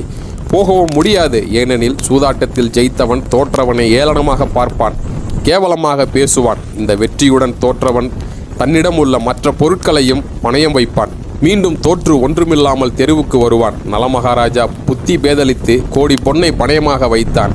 அவனது கஜானா இருப்பே அவ்வளவுதான். பகடையின் உருளலில் ஒட்டுமொத்தமான எல்லாவற்றையும் இழந்தான். ஒரு நிமிஷத்துக்கு முன்னால் அவன் பேரரசன், இப்பொழுது பிச்சைக்காரன். இந்த லட்சுமி இருக்கிறாளே, இவள் ஓரிடத்தில் நிலைக்க மாட்டாள். அவளுக்கு அசலா என்று ஒரு பெயர் உண்டு. அதாவது ஓடிக்கொண்டே இருப்பவள் என்று பொருள். நேற்று வரை நலனின் கஜானாவில் தன்னை சிறைப்படுத்தி கொண்டு கிடந்தவள் இன்று புட்கரன் வீட்டுக்கு போய்விட்டாள். நல்லவன் ஒருவன் கெட்டு போகிறான் என்றால் லட்சுமி தாயாரால் தாங்க முடியாது. அவள் கெட்டவன் வீட்டுக்கு போய்விடுவாள். அப்படியானால்தானே நல்லவன் நல்லவனாக இருப்பான். எவ்வளவு அயோக்கியத்தனம் செய்கிறான். இவன் வீட்டில் செல்வம் கொட்டி கிடக்கிறதே என்று நாமே கூட பல சமயங்களில் சில பணக்காரர்களை பற்றி அங்கலாய்க்கிறோம். இப்படிப்பட்டவர்களை எல்லாம் மேலும் அழிக்கவும் அவர்கள் மனதில் நிம்மதி இல்லாமல் செய்யவுமே லட்சுமி தாய் தன் ஓட்டப்பந்தயத்தை நிறுத்தாமல் ஓடிக்கொண்டே இருக்கிறாள் என்பதுதான் நிஜம். எனவே பணக்காரனாக இல்லையே என்று வருத்தப்பட தேவையில்லை. இவ்வுலகில் பொருள் இல்லாதவர் அவ்வுலகில் அருளை பெருமளவிலான நிலைமை நிச்சயம் ஏற்படும். மனிதனுக்கு புத்தி கெட்டுவிட்டால் அவன் என்ன வேண்டுமானாலும் செய்வான். புட்கரன் நலனுக்கு ஆசை காட்டினான்.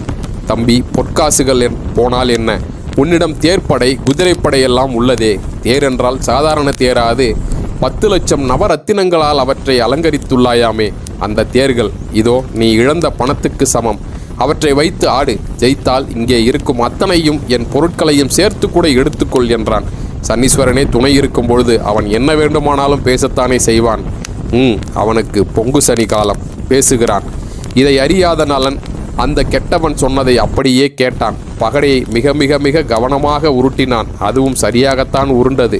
இவன் 4 என்ற சொல்லை எண்ணி உருட்ட ஒரு பக்கம் பகடையில் 2 புள்ளிகள், அடுத்த கட்டையில் 2 விழுந்து படீரென இன்னொரு சுற்று சுற்றியது. 3ஆகி போய்விட்டது. அவ்வளவுதான். அவளையும் தன் பெயரில் எழுதி வாங்கி கொண்டான் புட்கரன்.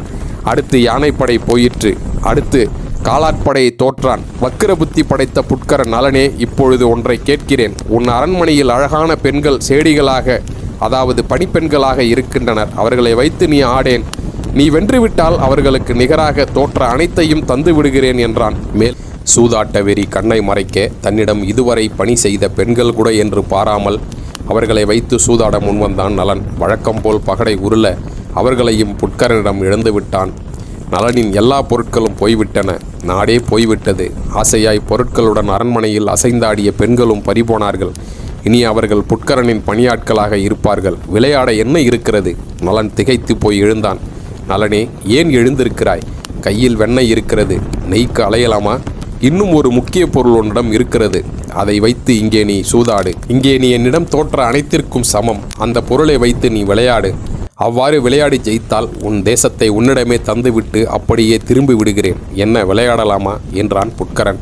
தன்னிடம் அப்படி எந்த பொருளும் இல்லாதபொழுது இவன் எதை பற்றி சொல்கிறான் என நலன் விழித்தான். புட்கரன் அட்டகாசமாக சிரித்தான். என்னப்பா இது? ஒரு கணவனுக்கு துயரம் வந்தால் மனைவி என்ன செய்வாள்? அதை துடைக்க முயல்வாள் அல்லவா? உன்னிடம் ஒரு அழகு புயல் இருக்கிறதே. தேவர்கள் கூட அவளை அடைய முயன்று தோற்றார்களே. கருவிழிகள், மயக்க வைக்கும் பார்வை, தாமரை பாதங்கள், குறுகிய இடை என்று இழுத்ததும் பொருளை ஒருவன் இழந்து மதிப்பு மரியாதையின்றி நின்றால் அவனது மனைவிக்கல்லவா முதல் சோதனை வருகிறது. எந்த தகுதியும் இல்லாத இவன் தன் தம்பியின் மனைவி என்று கூட பாராமல் அவளை வைத்து சூதாட சொல்கிறானே, இவன் ஒரு மனிதனா என்று எண்ணி அதே நேரம் ஏதும் பேச இயலாமல், இனி இந்த கொடிய சூதாட்டம் வேண்டாம், போதும், அதுதான் எல்லாவற்றையும் பெற்றுக்கொண்டாயே, மகிழ்ச்சியாக இரு என்று சொல்லிவிட்டு அங்கிருந்து வேகமாக போய்விட்டான். இந்த தொடரை ஆரம்பம் முதல் வாசிக்கும் வாசகர்களுக்கு தெரியும். வியாச மகரிஷி மனைவியே வைத்து சூதாடி தோற்ற தர்ம மகாராஜாவுக்கு நலனின் கதையை சொல்கிறார். நலன் என்பவன் எல்லா பொருட்களையும் தோற்றான். ஆனால் தன் மனைவியை மட்டும் வைத்து சூதாட மறுத்துவிட்டான். இழந்த பொருளை சம்பாதித்து விடலாம், ஆனால் மனைவியை சம்பாதிக்க முடியுமா? நலனைப் போல் இல்லாமல் நீ உன் மனைவியை தோற்றாயே என்று தர்மனின் புத்தியில் உரைக்கும்படி சொன்ன கதையே நலப்புராணம். அதையே நாம் தொடர்ந்து கேட்டுக்கொண்டிருக்கிறோம். தன் அன்பு மனைவி தமயந்தியிடம் சென்று நடந்ததை சொன்னான். கணவன் இப்படி பொறுப்பட்டு நடந்து கொண்டால் இக்காலத்து பெண்கள் அவனை உண்டு இல்லை என்று பண்ணி விடுவார்கள். ஆனால் அக்காலத்தில் அப்படி இல்லை. தன் மணாளனுக்கு இப்படி ஒரு நிலை விதிவசத்தால் வந்ததே என தமயந்தியும் வருத்தப்பட்டாள். தமயந்தி, சூதாடி நாட்டை இழந்து விட்டேன், வா, நாம் வேறு ஊருக்கு போய் பிழைத்து கொள்ளலாம், என்ன சொல்கிறாய் என்றான். அவளும் மறுத்து சொல்லவில்லை. வருகிறேன் அன்பே என சொல்லி அவனுடன் கிளம்பி விட்டாள். இதைத்தான் வினைப்பயன் என்பது. சிலர் புலம்புவார்கள், நான் நல்லவன்தானே, எனக்கு தெரிந்து யாருக்கும் இப்பிறவியில் இந்த பாவம் செய்யவில்லையே, ஆனாலும் ஏன் எனக்கு சோதனை மேல் சோதனை வருகிறது என்று. நல்லவராக இருந்தாலும் முற்பிறவியில் நாம் யாருக்கு என்ன செய்கிறோமோ அதன் பலனை இப்பிறவியில் அனுபவித்தே தீர வேண்டும். அதைத்தான் நலத்தமயந்தி இப்பிறவியில் அனுபவிப்பதாக எண்ணிக்கொண்டனர். நலமகாராஜா நாட்டை தோற்ற விஷயம் ஊருக்கு பரவிவிட்டது. தங்கள் மன்னரை வஞ்சகமாக புட்கரன் ஏமாற்றி விட்டானே என்று அவர்கள் புலம்பினார்கள். மேலும் மன்னர் நாட்டை விட்டு அருகிலுள்ள காட்டுக்கு செல்லப்போகிறார் என்ற விஷயம் அவர்களுக்கு தெரிய வரவே அவர்கள் கண்ணீர் விட்டனர். நலத்தமயந்தி அரண்மனையை விட்டு வெளியேறிய தெருவில் நடந்தனர். பணம் இருப்பவர்கள் ஆட்டம் போடக்கூடாது, ஏனெனில் திருமகள் ஒரே இடத்தில் நிலைத்திருப்பவள் அல்ல. எங்கே ஒழுக்கம் தவறுகிறதோ அந்த இடத்தை விட்டு அவள் வேகமாக வெளியேறி விடுவாள். அதுவே அவள் செல்வத்தில் திளைத்து அட்டகாசம் செய்பவர்களுக்கு வழங்கும் தண்டனை. நேற்று வரை ராஜா ராணியாக இருந்தவர்கள் இன்று அவர்கள் ஆளப்பட்ட குடிமக்களையும் விட கேவலமான நிலைக்கு போய்விட்டார்கள். அரண்மனை அறையிலிருந்து வாசல் வரை பல்லக்கிலும் வாசலில் இருந்து தேரிலும் பவனி வந்து தங்கள் கால்களை தரைக்கே காட்டாதவர்கள் இன்று நடக்கிறார்கள். மக்கள் இதை பார்த்து கண்ணீர் பொங்க அழுதார்கள். மகாராஜா, எங்கள் தெய்வமே, வேலேந்தி பகைவர்களை விரட்டி அடித்த வேந்தனே, உன் வெற்றி கொடி இந்த தேசத்தில் நேற்று வரை பறந்தது. எங்களை நல்ல முறையில் கவனித்து கொண்டவர் நீங்கள். உடனே காட்டுக்கு போக வேண்டாம், எங்களுடன் இன்று ஒரு நாளாவது தங்குங்கள் என வேண்டினர். எங்களை தொடர்ந்து ஆளுங்கள் என்று மக்கள் கேட்கும் அளவுக்கு ஒரு ஆட்சி இருக்க வேண்டும். நலனின் ஆட்சி அப்படித்தான் இருந்தது. மக்களின் வேண்டுதலை ஏற்கலாமா?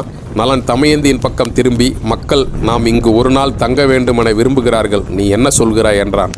இன்றிரவு தங்கி போகலாமே என்று தமயந்தி சொல்லவில்லை. ஆனால் அவளது பார்வையில் பொருள் நலனுக்கு அவ்வாறு இருந்ததால் அவனும் மக்களுடன் தங்கலாமே என எண்ணி அவர்களிடம் ஒப்புதல் அளித்தான். நலனின் பின்னாலேயே வந்த ஒற்றர்கள் மக்களும் நலனும் இவ்வாறு பேசுவதை கேட்டு உடனடியாக புட்கரனுக்கு தகவல் தெரிவித்தார்கள். சற்று நேரத்தில் முரசொலித்தது. நிடத நாட்டு மக்களே, நலன் இந்த நாட்டின் ஆட்சி உரிமையை இழந்து விட்டார்.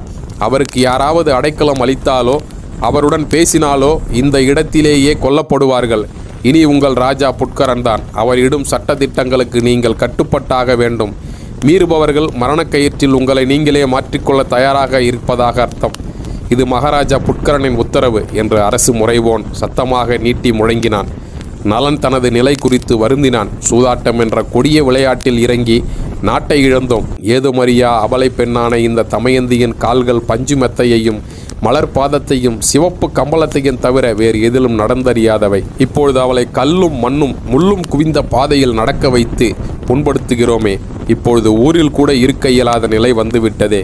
எனக்கு ஆதரவளிப்பவர்களையும் கொல்வேன் என புட்கரன் மிரட்டுகிறானே. தன்னால் தமயந்தியின் வாழ்வு இருளானது போதாதென்று இந்த அப்பாவி ஜனங்களின் உயிரும் போக வேண்டுமோ? ஐயோ, இதற்கு காரணம் இந்த சூதாட்டம் அல்லவா என்று தனக்குள் புலம்பினான். பொழுதுபோக்கு கிளப்கள் என்ற பெயரில் நடக்கும் சூதாட்ட கிளப்களுக்கு செல்பவர்கள் நலனின் நிலையை உணர வேண்டும். சூதாட்டத்தில் கில்லாடியான ஒரு புட்கரன் பல நலன்களை உருவாக்கி விடுகிறான். சூதாடுபவர் மட்டுமல்ல, அவன் மனைவி மக்களும் நடுத்தெருவுக்கு வந்து விடுகிறார்கள்.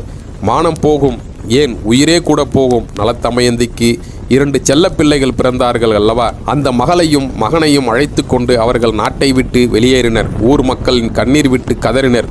ஒரு துக்க வீட்டில் இறந்தவரின் உறவினர்கள் எப்படி சோகத்துடன் இருப்பார்களோ அந்த அளவுக்கு துயரமடைந்தனர் அந்நாட்டு மக்கள். இதையெல்லாம் விட மேலாக பால்குடி மறவாத பச்சிலம் குழந்தைகள் கூட அன்று தங்கள் தாயிடம் பால் குடிக்க மறுத்து சோர்ந்திருந்தன.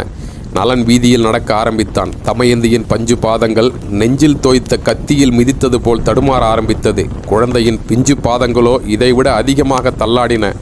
அம்மா, அப்பா என்ன அவர்கள் அழுதபடியே நடந்தனர்.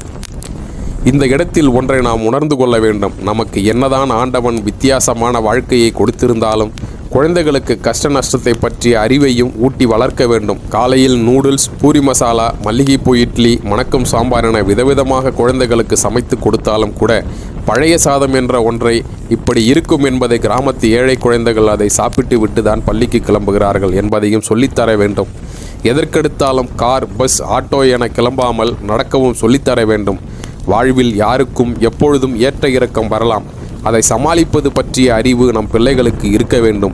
வீட்டுக்குள்ளேயே இருந்தவரை புத்தருக்கு ஒன்றும் தெரியாது. வெளியே வந்த பின்தானே மரணம், நோய் பற்றியெல்லாம் உணர்ந்தார். அதுபோல நம் பிள்ளைகளையும் சுதந்திரமாக உலக நடப்புகளை பற்றி தெரிந்து கொள்ள அனுப்ப வேண்டும். நலனின் பிள்ளைகள் ராஜா வீட்டு பிள்ளைகள். அவர்களுக்கு தெருமுனை எப்படி இருக்கும் என்று கூட தெரியாது. அப்படிப்பட்ட பிள்ளைகள் இன்று தெருவில் சிரமத்துடன் நடந்தனர். நீண்ட தூரம் நடந்து நாட்டின் எல்லையை அவர்கள் கடந்து விட்டார்கள். எங்கே போக வேண்டும் என்று நலனுக்கு புரியவில்லை. குழந்தைகள் மிகவும் தளர்ந்து விட்டார்கள். தமயந்தியோ பல்லை கடித்து கொண்டு நடந்தாள். அப்பா, நாம் எங்கே போகிறோம்? கடக்க வேண்டிய தூரம் முடிந்து விட்டதா? இன்னும் போக வேண்டுமா என்று அழுதபடியே கேட்டாள் மகள். மகனோ அம்மாவின் கால்களை கட்டிக்கொண்டு, அம்மா, என்னால் நடக்கவே முடியவில்லை, எங்காவது அமர்வோமா என கண்ணீருடன் கெஞ்சலாக கேட்டான். பன்னீர் தூவி வளர்த்த தன் குழந்தைகளின் கண்கள் கண்ணீரா? தமயந்தியின் கண்களில் தாரை தாரையாய் கண்ணீர் வழிந்தது. நலனுக்கு அவர்களின் துயரத்தை பார்க்கும் சக்தி இல்லவே இல்லை. வெட்கம் வேறு வாட்டி வதைத்தது. ஆம், எதை தொடங்கினாலும் ஒரு மனிதனுக்கு முதலில் தன் மனைவி, பிள்ளைகளின் முகம் நினைவுக்கு வர வேண்டும். இதை செய்தால் அவர்களுக்கு நன்மை விளையுமா, கேடு வந்து விடுமா என்று ஆராய வேண்டும். இதை செய்யாத எந்த மனிதனாக இருந்தாலும் தன் மனைவி, பிள்ளைகளை முகத்தில் கூட விழிக்க இயலாத நிலை ஏற்படும். என்னதான் சனி ஆட்டினாலும் சுயபுத்தி என்ற ஒன்று இருக்கிறதல்லவா? அந்த புத்தியை இறைவன் தந்திருக்கிறான் அல்லவா? அந்த இறைவனை பற்றிய நினைப்பு வந்திருந்தால் இந்த சனியால் ஏதாவது செய்திருக்க முடியுமா? காலம் கடந்த பின் நலன் வருந்துகிறான். வரும் முன்னர் தன்னை பாதுகாத்து கொள்ளாதவனின் வாழ்க்கை எரிந்துதானே போகும். நலன் தமயந்தியிடம், அன்பே, இனியும் பிள்ளைகள் கதறுவதை என்னால் தாங்க முடியாது. அதனால் நீ பிள்ளைகளுடன் உன் தந்தை வீட்டுக்கு போ என்றான். இதை கேட்டு தமயந்தி அதிர்ந்து விட்டாள். அவள் தன் கணவனை ஏறிட்டு பார்த்தாள். கண்களில் தாரை தாரையாக கண்ணீர் வழிந்தது. அன்பரே, நீங்களா இப்படி சொன்னீர்கள்? காதல் வயப்பட்டு நாம் கிடந்த காலத்தில் கடைசி வரை பிரிய மாட்டோம் என உறுதியளித்தீர்களே, அது காதல் முகத்தில் சொன்னதுதானா? என் மனதை திடப்படுத்தி கொண்டு ஒன்று சொல்கிறேன், கேளுங்கள். ஒரு பெண் குழந்தையை இழந்தால் மீண்டும் பெற்றுக்கொள்ளலாம். ஆனால் அவள் தன் கணவனை இழந்துவிட்டால் பாதுகாப்பற்ற நிலையை அவள் அடைவாள். அவளது கற்புக்கு களங்கம் கற்பிக்கப்படும் அல்லது பாதுகாப்பற்ற நிலையும் ஏற்படும். எனவே எந்த ஒரு பெண்ணும் தன் கணவனை இழக்க சம்மதிக்கவே மாட்டாள் என்றால் தமயந்தி. தன் மனைவியின் உறுதியான மனநிலை கண்டு அந்த துன்பமான ஒரு சூழ்நிலையிலும் நலன் உள்ளூர மகிழ்ந்தான். ஆனாலும் மற்றொரு உண்மையை அவன் அவளுக்கு எடுத்து சொன்னான். தமயந்தி, உனக்கு தெரியாததல்ல, இருப்பினும் சொல்கிறேன் கேள். ஒருவன் மரணமடைந்து விட்டால் அவனுக்கு இறுதிச் சடங்கு செய்ய பிள்ளைகள் வேண்டும். அப்படியானால்தான் அவன் சொர்க்கத்தை அடைவான் என்று சாஸ்திரங்கள் சொல்கின்றன. நீ கேட்கலாம், புண்ணியம் செய்தால் சொர்க்கத்தை அடைய முடியாதா என்று. நிச்சயம் அது முடியாது. எந்த தவறு செய்யாமலும் பிறருக்கு வஞ்சனை செய்யாமலும் இருப்பவராக இருந்தாலும் கூட, எவ்வளவு நல்லறிவு பெற்ற உயர்ந்தவரானாலும் கூட, நல்ல பிள்ளைகளை பெறாத பெற்றோருக்கு சொர்க்கம் கிடையவே கிடையாது.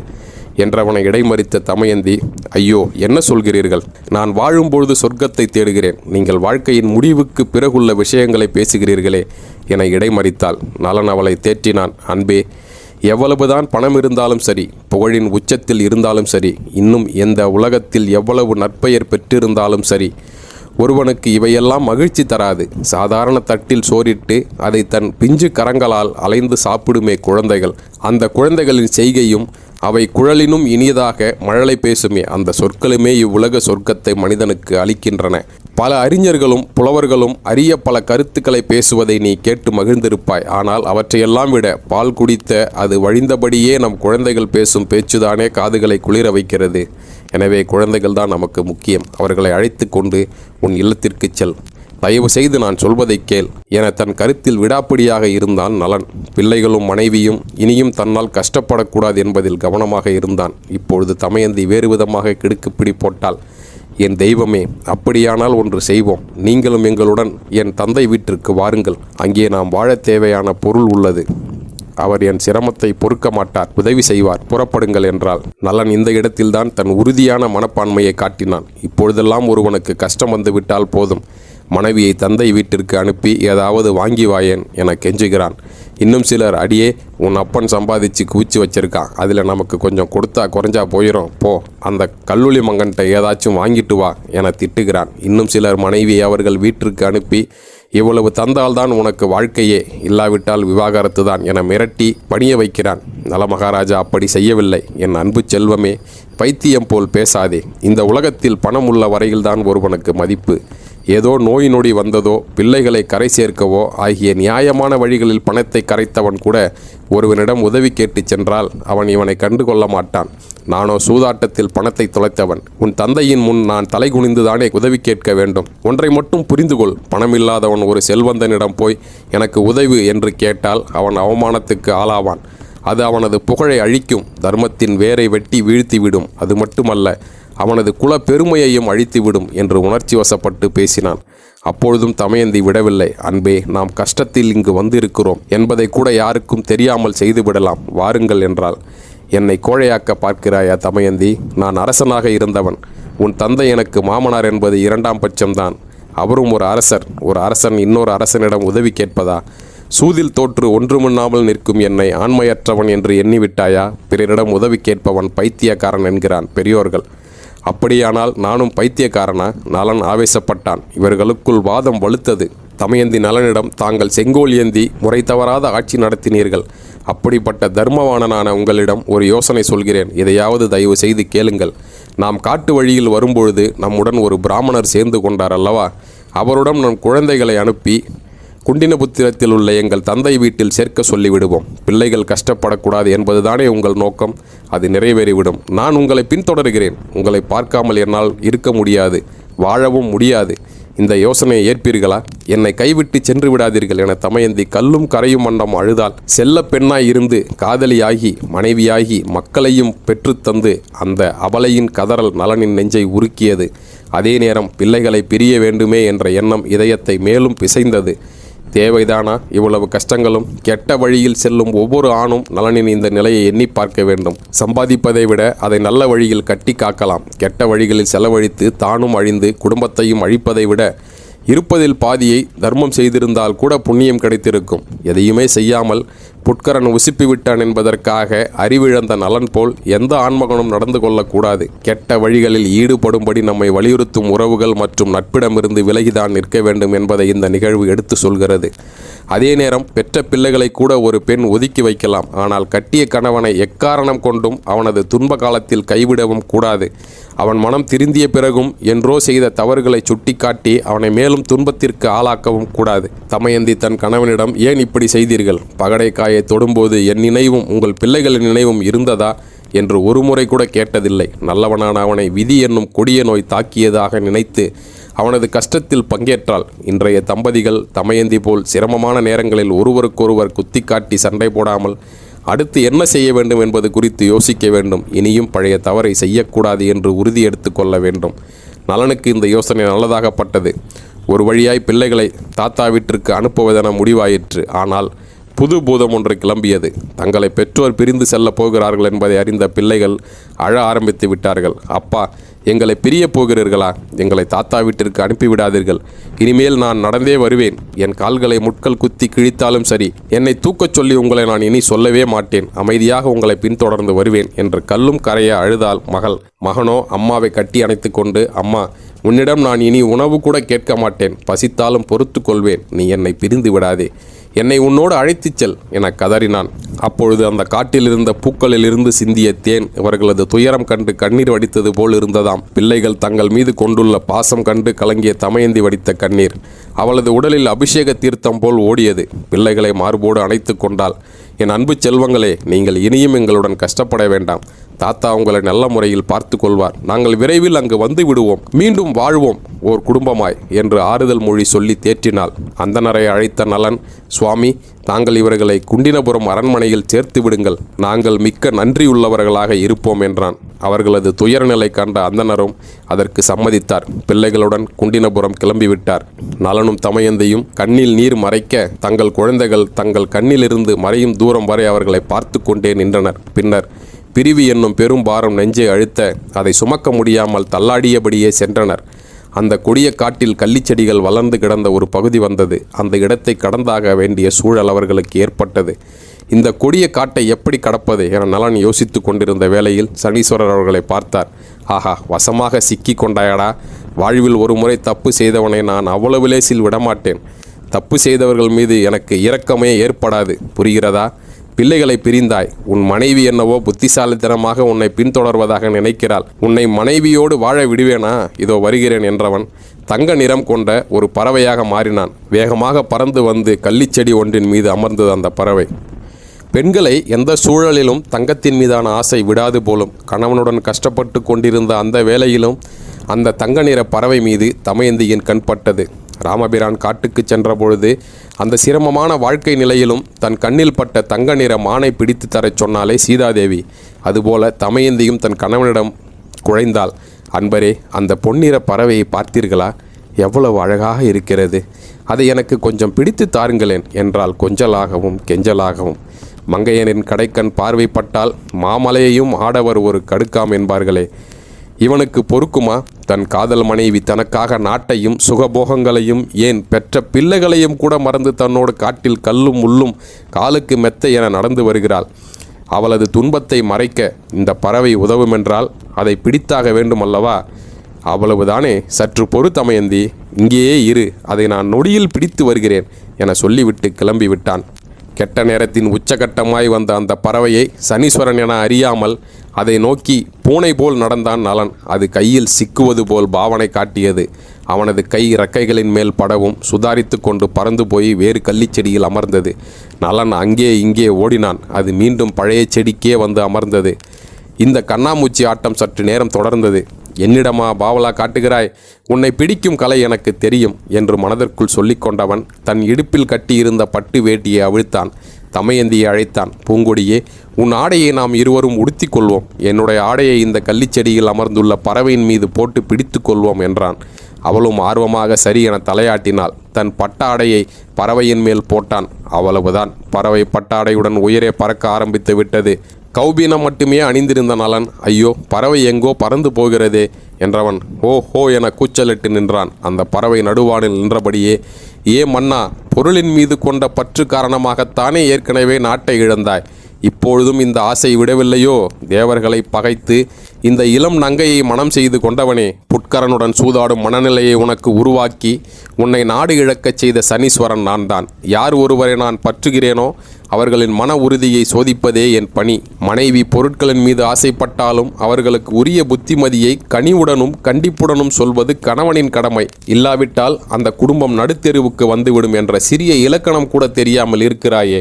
வருகிறேன் என்று சொல்லிவிட்டு அங்கிருந்து மாயமாக மறைந்து விட்டது. விதியை எண்ணி வருந்தினான் அவன். ஒரு குடும்பத்தை அழிக்க 3 போதை உலகில் உள்ளன. சூது, மது, மாது என்பவையே அவை. அதற்கு அடிமையானவர்கள் உடுத்திய துணியை கூட இழப்பது உறுதி.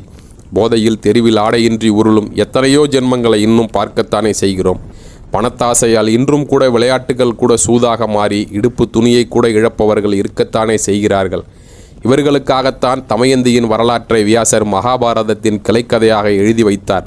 இதை போன்றே கதைகள் பெற்றோர் பிள்ளைகளுக்கு கற்றுக் கொடுத்தால் அவர்களின் மனதில் இளமையிலேயே நல்லெண்ணங்கள் பதியும். இதையெல்லாம் விட்டு குழந்தைகளுக்கு போலிச் சான்று வாங்க கற்றுக் கொடுத்தால் அவர்கள் மனம் விஷத்தனமாகத்தானே போகும். அவர்களெல்லாம் இன்று சனீஸ்வரனின் பிடிக்குள் சிக்கிக் கொண்டார்களே. கட்டிய துணியை இழந்த நலன் மனைவியின் ஆடையில் பாதியை வாங்கி உடுத்தி கொண்டான். உடல் இரண்டாயினும் உயிர் ஒன்றாகட்டும் என்பார்களே, அப்படித்தான் நலத்தமயந்தி தம்பதியர்கள் இருக்கிறார்கள். இப்பொழுது ஆடையாலும் ஒன்றானார்கள். தமயந்திக்கு வயிற்றெரிச்சல் தாங்கவில்லை. சனீஸ்வரரையே சபிக்க ஆரம்பித்து விட்டாள். தர்மம் தவறி நடப்பவர்கள், பொய்யிலே பிறந்து பொய்யிலேயே வளர்பவர்கள், நெஞ்சில் ஈரமில்லாதவர்கள், மானத்தை பற்றி சற்றும் கவலைப்படாதவர்கள், தெய்வத்தை பழிப்பவர்கள், உழைப்பை நம்பாமல் பிச்சை கேட்பவர்கள், இவர்களெல்லாம் நரகத்திற்கு போய் சேருவர் என்கிறது சாஸ்திரம். ஏ சனீஸ்வரா, நீயும் இப்பொழுது இந்த ரகத்தில் சேர்ந்து விட்டாய். நீயும் நரகத்திற்கு போவது உறுதி என்று சொல்லி கண்ணீர் விட்டாள். பின்பு தன் கணவனிடம், மகாராஜா, நமக்கு துன்பம் வந்தால் தெய்வத்திடம் முறையிடலாம். ஆனால் தெய்வமே நமக்கு துன்பம் தர முன்வந்துள்ள பொழுது அதை யாரிடத்தில் முறையிட முடியும்? ஆம், இது நம் விதி பலன். நடப்பது நடக்கட்டும், வாருங்கள், இந்த இடத்தை விட்டு கிளம்புவோம் என்றால் நலனும் கிளம்பினான். காட்டுப்பாதையில் அவர்கள் நீண்ட தூரம் சென்றனர். மாலை நேரமானது. சூரியன் மறைந்து இருள் சூழ்ந்தது. அந்த கரிய இருளில் தன் மனைவியுடன் நடந்தான் நிடத நாட்டு மன்னன். தமயந்தியோ தடுமாறினாள். பேய்களுக்கு கூட கண் தெரியாத அளவுக்கு இருட்டு. எங்கே தங்குவது? நடுக்காட்டில் அங்கும் இங்குமாய் முச்செடிகள் வேறு. பாதுகாப்பாக இருக்க இடமே கிடைக்கவில்லை. அந்நேரத்தில் ஏதோ நல்வினையின் பலன் குறுக்கிட்டது போலும். பாழடைந்து போன மண்டபம் ஒன்று நலனின் கண்ணில் பட்டது. தமயந்தி, வா, இந்த மண்டபத்திற்குள் இன்றைய இரவு பொழுதை கழிப்போம் என்றாள். தூண்களெல்லாம் இடிந்து எந்த நேரம் எது தலையில் விழுமோ என்ற அளவுக்கு இருந்த அந்த மண்டபத்தில் அவர்கள் தங்கினார்கள். நலன் சற்றே பழைய நினைவுகளை அசை போட்டான். பளிங்குமா மண்டபத்தில் பால் போல் ஒளி வீசும் வெண்கொற்றை குடையின் கீழ் தமயந்தியுடன் கொலுவிட்டிருந்த கோலம் என்ன? கொடிய சூதாட்டத்தால் இந்த இடிந்த மண்டபத்தில் தங்க வேண்டிய சூழ்நிலை வந்ததென அந்த மண்டபத்தின் தரை கற்கள் பெயர்ந்து மண்ணாக கிடந்தது. சற்று சாய்ந்தால் கற்கள் உடலில் குத்தியது. காட்டு கொசுக்கள் ஒயிங் ஒயிங் என்று இறைந்தபடியே அவர்களின் உடலில் கிழித்தன. தமயந்தி கலங்கிய கண்களுடனும் நிடத நாட்டு சோலையில் வண்டுகளின் ரீங்காரம் செய்ய அதை தாலாட்டாக கருதி உறங்கினீர்களே, அப்படிப்பட்ட புண்ணியம் செய்த உங்கள் காதுகள் இங்கே இந்த கொடிய கொசுக்களின் இறைச்சலில் உறங்கும் நிலைக்கு தள்ளப்பட்டதே என்று கணவனிடம் சொன்னாள். நலன் அவளிடம், கண்மணியே, கெண்டை மீன் போன்ற உன் கண்களிலிருந்து கண்ணீர் வழியலாமா? மனதை தேற்றிக்கொள். முன்வினை பயனை எல்லோருமே அனுபவிக்கத்தான் வேண்டும். இப்பிறவியில் நாம் யாருக்கு கேடு செய்யவில்லை. முற்பிறவிகளில் என்னென்ன பாவங்கள் செய்தோமோ, ஆனால் அதை உன்னையும் சேர்த்து அனுபவிக்க வைத்து விட்டேனே என்பதுதான் கொடுமையிலும் கொடுமை என்று வருத்தப்பட்டான் நலன். ஆண்கள் என்னதான் தேறுதல் சொன்னாலும் பெண்கள் ஒன்றை இழந்துவிட்டால் அவர்களின் மனதை ஆற்றுவது என்பது உலகில் முடியாத காரியம்.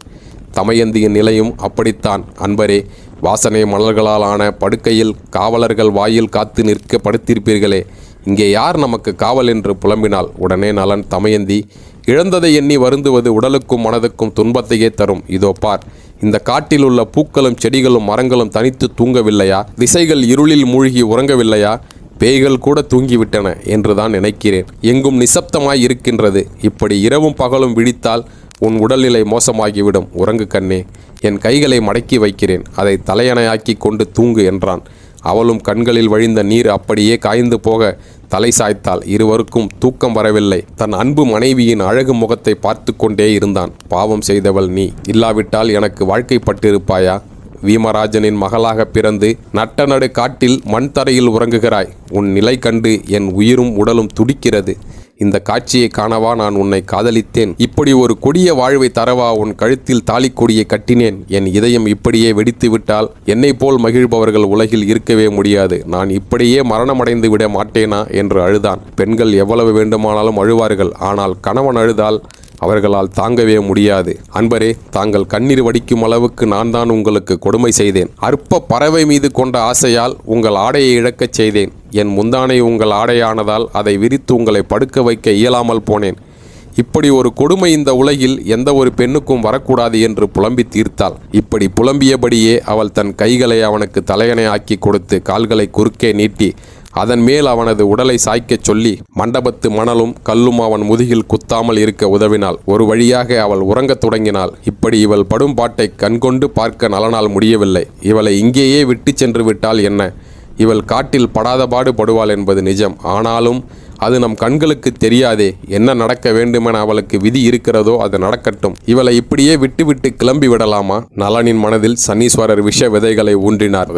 நலன் கிளம்பி விட்டான். 2 அடி நடந்திருப்பான். மனம் கேட்கவில்லை. மீண்டும் வந்து தமயந்தியை எட்டி பார்த்தான். ஏதுமறியா அந்த பிஞ்சு இதயத்திற்கு சொந்தக்காரியான அவள் பச்சை மழலை போல் பால்மாறா முகத்துடன் தூங்கிக் கொண்டிருந்தாள். இவளை விட்டா பிரிவது வேண்டாம், இங்கேயே இறந்து விடலாம் என்று எண்ணியவன் மனதில் கலியாகிய சனீஸ்வரன் மீண்டும் வந்து விளையாடினான். போடா போ, இவள் படும் பாட்டை சகிக்கும் சக்தி உனக்கு இல்லை, புறப்படு என்று விரட்டினான். ஆம், கிளம்ப வேண்டியதுதான். இவள் படும் பாட்டை என்னால் சகிக்க முடியாது, புறப்படுகிறேன் என்று தனக்குள் சொல்லிக் கொண்டவனின் மனம் தயிர் கடையும் மத்தை கயிறை பிடித்து இழுக்கும்போது அங்கும் இங்கும் கயிறு போய் வரும். அதுபோல் வருவதும் போவதுமாக இருந்தான். ஒரு வழியாக உள்ள உறுதியுடன் அங்கிருந்து வேகமாக போய்விட்டான். செல்லும் வழியில் அவன் தெய்வத்தை நினைத்தான். தெய்வமே, அனாதைகளுக்கு நீயே அடைக்கலம். என் தமயந்தியை அனாதையாக விட்டு வந்து விட்டேன். உன்னை நம்பியே அவளை விட்டு வந்திருக்கிறேன். அவளுக்கு ஒரு கஷ்டம் வருமானால் அவளை நீயே பார்த்தருள வேண்டும். இந்த காட்டில் இருக்கும் தேவதைகளே, நீங்கள் என் தமயந்திக்கு பாதுகாவலாக இருங்கள். அவள் என்னிடம் பேரன்பு கொண்டவள். நான் இல்லாமல் தவித்து போவாள். நீங்களே அவளுக்கு அடைக்கலம் தர வேண்டும் என வேண்டியபடியே நீண்ட தூரம் போய்விட்டான். நள்ளிரவை நெருங்கியது. ஏதோ காரணத்தால் தூக்கத்தில் உருண்ட தமயந்தியின் கண் விழித்து பார்த்தாள். இருள் என்பதால் ஏதும் தெரியவில்லை. காட்டுப்பூச்சிகளின் ரீங்காரம் ஆங்காங்கே கேட்கும். மிருகங்களின் ஒலி தவிர வேறு எதுவும் அவள் காதில் விழவில்லை. இருளில் தடவி பார்த்தாள். அருகில் இருந்த மணாளனை காணவில்லை. மன்னா, மன்னா, எங்கே இருக்கிறீர்கள்? இந்த இருளில் என்னை தவிக்க விட்டு எங்கே உட்கார்ந்திருக்கிறீர்கள் என்று பக்கத்தில் எங்காவது அவள் இருப்பான் என்று நம்பிக்கையில் மெதுவாக அவள் அழைத்தாள். சப்தமே இல்லை. சற்று உரக்க, மன்னவரே, எங்கிருக்கிறீர்கள் என்று கத்தினாள். பலனில்லை. போய்விட்டாரா? என்னை தவிக்க விட்டு எங்கோ போய்விட்டாரோ? இறைவா, நட்ட நடு காட்டில் கட்டியவர் என்னை விட்டு சென்று விட்டாரே. நான் துன்பத்தை மட்டுமே அனுபவிப்பதற்கென்றே பிறந்தவளா? ஐயோ, நான் என்ன செய்வேன்? அவள் புலம்பினாள். பயம் ஆட்டி படைத்தது. நடனமாடிக்கொண்டிருந்த மயில் மீது வேடன் விடுத்த அம்பு தைத்ததும் அது எப்படி துடிதுடித்து போகுமோ அதுபோல் இருந்தது தமயந்தியின் மனநிலை. கைகளால் தலையில் அடித்து கொண்டு கூந்தல் கலைய அழுது புரண்டாள். விடிய விடிய எங்கும் போகத் தோன்றாமல் அவள் அங்கேயே கிடந்து, என்னவரே, எங்கே போய்விட்டீர்கள்? இது உங்களுக்கே அடுக்குமா? இறைவா, ஒரு அபலை பெண்ணென்றும் பாராமல் இப்படி கொடுமைக்கு ஆளாக்கி பார்க்கிறாயே என்று அந்த காட்டில் உள்ள புலியின் கண்களிலும் கண்ணீர் வழியும் வகையில் அவள் உருகி அழுதாள். அவளது துன்பத்தை சற்றே தணிக்கும் வகையில் சூரியன் உதயமானான். அவள் முன்னால் சில மான்கள் துள்ளி ஓடின. மயில்கள் தோகை விரித்து ஆட ஆரம்பித்தன. மான்களே, மயில்களே, நீங்கள் நீண்ட காலம் இந்த காட்டில் மகிழுடன் வாழ வேண்டும். என் மன்னவரை கண்டீர்களா? அவர் எங்கிருக்கிறார்? என்னை அவரிடம் அழைத்துச் செல்லுங்களேன் என்று கதறினாள். அங்கும் இங்கும் சுற்றினாள். அந்த நேரத்தில் வேகமாக ஏதோ ஒன்று அவளது கால்களை பற்றி இழுத்தது. தன்னை யார் இழுக்கிறார்கள் என்று பார்த்தபொழுது மிகப்பெரிய மலைப்பாம்பு ஒன்றிடம் சிக்கி இருப்பதே அவளுக்கு புரிந்தது. அவள் அலறினாள். மகாராஜா, மகாராஜா, இந்த பாம்பிடம் சிக்கிக்கொண்டேன். அது என்னை விழுங்கி கொண்டிருக்கிறது. ஓடி வந்து காப்பாற்றுங்கள் என்ற அவளது அலறல் சுற்றுப்புறம் எங்கும் எதிரொலித்தது. அதற்குள்ளும் பாம்பு அவளது வயிறு வரை உள்ளே இழுத்து விட்டது. அப்பொழுது அவளது பேச்சு மாறியது. தாங்கள் என்னை விட்டு பிரிந்த பொழுதே என் உயிர் பிரிந்திருக்க வேண்டும். அவ்வாறு பிரியாத கல்மனம் கொண்டவள் என்பதால் இந்த பாம்பு என்னை விழுங்குகிறது போலும். இருப்பினும் இந்த கல் நெஞ்சத்தவளை மன்னித்து என்னை காப்பாற்ற ஓடோடி வாருங்கள் என்றாள். கிட்டத்தட்ட இறந்து விடுவோம் என்ற நிலை வந்ததும், என் இறைவனாகிய நல மகாராஜனே, இந்த உலகில் இருந்து பிரிய அனுமதி கொடுங்கள் என்று மனதுக்குள் வேண்டிய வேளையில் வேடன் ஒருவன் ஏதோ அலறல் சத்தம் கேட்கிறதே என கூர்ந்து கவனித்தபடி அந்த பக்கமாக வந்தான். அவனை பார்த்த தமயந்தி மனதில் சற்று நம்பிக்கை பிறக்கவே, ஐயா, இந்த பாம்பிடமிருந்து என்னை காப்பாற்றுங்கள் என்று கத்தினாள். உடனே வேடன் அந்த பாம்பை தன் வாளால் வெட்ட அது வலி தாங்க முடியாமல் வாயை பிளந்தது. அதை பயன்படுத்தி அவளை வெளியே இழுத்து போட்டான். பாம்பு வலியில் புரண்டபடி தவித்து கொண்டிருக்க அவளை சற்று தள்ளி அழைத்துச் சென்றான் வேடன். ஐயா, என்னை மலைப்பாம்பிடமிருந்து காப்பாற்றினீர். இதற்கு பிரதி உபகாரம் என்ன செய்தாலும் தகும். தங்களுக்கு நன்றி என்றாள். வேடன் அவளை என்னவோ போல் பார்த்தான். இப்படி ஒரு பருவச்சிட்டா? இவளைப் போல் பேரழகி பூமிதனில் யாருண்டு? நான் ஒரு இளவஞ்சியைத்தான் காப்பாற்றியிருக்கிறேன் என்று அவளை விழுங்கி விடுவது போல் பார்த்தவன், ஆம், உன்னை காப்பாற்றியதற்கு எனக்கு பரிசு வேண்டும்தான். ஆம், அந்த பரிசு நீதான் என்றவன் அவளை ஆசையுடன் நெருங்கினான். வேடன் இப்படி சொன்னானோ இல்லையோ, அட தெய்வமே, இப்படி ஒரு சொல் என் காதில் விழுந்ததை விட அந்த பாம்பின் பசிக்கே என்னை இரையாக்கி இருக்கலாமே. இவனிடமிருந்து எப்படி தப்பிப்பது என யோசித்தவள் சற்றும் தாமதிக்காமல் அங்கிலிருந்து ஓட்டம் பிடித்தாள். மனிதனை சூழ்நிலைகள் தான் மாற்றுகின்றன. பஞ்சனையில் படுத்தவள் தோழிகள் மலர் தூவ கால் நோவாமல் நடந்து பழகியவள் ஒரு கட்டத்தில் கணவனின் தவறால் காடுமேடெல்லாம் கால் நோக நடக்கவே சிரமப்பட்டவள் இப்பொழுது ஓடுகிறாள் புதர்களையும் காட்டு செடி கொடிகளையும் தாண்டி கற்பை பாதுகாக்க உயிரையும் பொருட்படுத்தாத நம் தெய்வ பெண்கள் இன்றைக்கும் நம் தேசத்து பெண்களுக்கு வழிகாட்டியாக இருக்கிறார்கள். வேடனுக்கோ அந்த காடு அவன் வீடு மாதிரி. பழக்கப்பட்ட அந்த இடத்தில் அவனுக்கு ஓடுவது என்பது கஷ்டமா என்ன? வேட்டையாடும் பொழுது வேகமாக ஓடும் சிறுத்தையை கூட விடாமல் விரட்டுபவனாயிற்றே அவன். மான் குட்டி போல் ஓடிய அவள் பின்னால் வந்து எட்டி பிடிக்க முயன்றான். தன்னால் இனி தப்பிக்க இயலாது என்ற நிலையில் தமயந்தியும் நின்று விட்டாள். அந்த பூ இப்பொழுது புயலாகிவிட்டது. கண்களில் அனல் பறந்தது. வேடனே அவள் தோற்றம் கண்டு திகைத்து நின்று விட்டான். அந்த கற்பு கனலே வேடனை எரித்து விட்டது. அவன் பஸ்மமாகி விட்டான். வேடனிடமிருந்து அவள் தப்ப காரணம் என்ன தெரியுமா? தன் கணவன் தன்னை கைவிட்டு போனதால் தான் இந்த நிலை ஏற்பட்டது என்ற எண்ணம் அவள் மனதுக்குள் இருந்தாலும் அந்த நிலையிலும் கூட அவள் தன் கணவனை திட்டவில்லை. இதெல்லாம் தனது தலைவிதி என்றே நினைத்தாள். நன்மை நடக்கும் பொழுது கணவரை பாராட்டுவதும் கஷ்டம் வந்ததும் அதற்கு அவனை பொறுப்பாக்கி திட்டுவதும் இக்காலத்து நடைமுறை. ஆனால் அக்கால பெண்கள் அவ்வாறு இல்லை. எந்த சூழலிலும் கணவனை தெய்வமாகவே மதித்தனர். அதனால்தான் மாதம் மும்மாறி பெய்தது. தங்களுக்கு துன்பம் செய்தவனை கற்பு கனலால் எரிக்கும் அளவுக்கு பெண்கள் சக்தி பெற்றிருந்தனர். என்னதான் சனியின் கொடிய காலத்தை அனுபவித்தாலும் கூட தமயந்தி தன் கற்புக்கு வந்த சோதனையில் இருந்து தப்பித்தாள் என்றால் அவள் அனுஷ்டித்த பதிவிரதா தர்மம்தான் அவளை காத்திருந்தது. இந்த சமயத்தில் வணிகன் ஒருவன் வழியாக வந்தான். அவன் அவளை பற்றி விசாரித்தான். அவள் அழுவதற்கான காரணத்தையும் கேட்டான். நான் முன் செய்த பாவத்தின் காரணமாக காட்டுக்கு வந்தேன். என் கணவரை பிரிந்தேன். அவரை தேடி அலைகிறேன் என்றாள். அந்த வணிகன் நல்லொழுக்கம் உடையவன், பிறர் துன்பம் கண்டு இறங்குபவன். பெண்ணே, இந்த காட்டில் இனியும் இருக்காதே. இங்கிருந்த சில கல் தூரம் நடந்தால் சேதி நாடு வரும். அங்கே சென்றால் உன் பிழைப்புக்கு வழி கிடைக்கும். உன் துன்பம் தீரும் என்றான். மனிதர்களின் நல்லவர்களும் இருக்கிறார்கள் என்று அவனுக்கு நன்றி சொன்ன தமயந்தி வேகமாக நடந்து சேதி நாட்டை அடைந்தாள். கிழிந்த புடவையுடன் தங்கள் நாட்டுக்கு வந்த புது பெண்ணை கண்ட சில பெண்கள் தங்கள் நாட்டு அரசியிடம் ஓடிச் சென்று தாங்கள் கண்ட பெண்ணை பற்றி கூறினர். அவளை அழைத்து வரும்படி அரசி உத்தரவிடவே தோழிகள் தமயந்தியிடம் சென்று தங்கள் நாட்டு அரசி அவளை வரச் சொன்னதாக கூறினர். தமயந்தியும் அவர்களுடன் சென்றாள். அரசியின் பாதங்களில் விழுந்த அவள் விதிவசத்தால் தன் கணவனை பிரிந்த கதையை சொல்லி அழுதாள். அவள் மீது இறக்கப்பட்ட அரசி அவளது கணவனை தேடி பிடித்து தருவதாகவும் அதுவரை பாதுகாப்பாக தன்னுடனேயே தங்கும்படியும் அடைக்கலம் அளித்தாள். ஒருவாறாக தமயந்தி பட்ட கஷ்டத்திற்கு தற்காலிக தீர்வு கிடைத்தது. இதனிடையே நல தமயந்தியால் அந்தணருடன் அனுப்பப்பட்ட அவர்களது பிள்ளைகள் விதர்ப்ப நாட்டை அடைந்தனர். தங்கள் தாத்தா வீமனை கண்ட பிள்ளைகள் அரண்மனையில் நடந்த சம்பவங்களை விளக்கமாக எடுத்துச் சொன்னார்கள். வீமன் அந்த அந்தணரிடம், அந்தணரே, நீர் வேகமாக இங்கிருந்து புறப்படும். நலனும் தமயந்தியும் எங்கிருந்தாலும் கண்டுபிடித்து அரண்மனைக்கு அழைத்து வரும் என உத்தரவிட்டார். அந்தணர் மட்டுமின்றி பல தூதுவர்களையும் நாலா திசைகளுக்கும் அனுப்பி நல தமயந்தியை கண்டுபிடிக்க அனுப்பி வைத்தார். அரசனின் கட்டளையை ஏற்ற அந்தணன் 7 குதிரை பூட்டிய தேரில் நலத்தமயந்தியை தேடிச் சென்றார். பல நாடுகள் தேடித் திரிந்த அவர் அழகு பொங்கும் தேசமாகிய சேதி நாட்டை அடைந்தார். சேதி நாட்டு அரண்மனைக்கு சென்ற அந்தணர் நாட்டு அரசியுடன் இருந்த பெண்ணை பார்த்தார். அவள் தமயந்தி என்று அவருக்கு தெளிவாக தெரிந்துவிட்டது. அவள் முன் பணிந்து நின்ற அவர், அம்மா, தங்களை தங்கள் தந்தையார் அழைத்து வரச் சொல்லி உத்தரவிட்டார் என்றார். தமயந்தி அவரது பாதங்களில் விழுந்தாள்.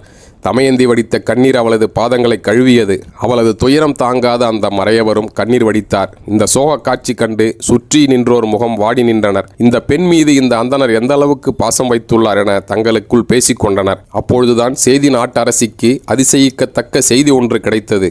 சேதி நாட்டரசி முன் நின்ற அந்தணர், தேவியே, தங்கள் முன் நிற்கும் இந்த பெண்ணை உங்களுக்கு அடையாளம் தெரியவில்லையா என்றார். அவள் இல்லை என்பது போல் தலையசைத்தாள். தமயந்தியிடம், இவர்கள் நாட்டில் இத்தனை காலம் இருந்தாயே, இந்த பேரரசியை யாரென்றும் நீ அறிந்து கொள்ளவில்லை.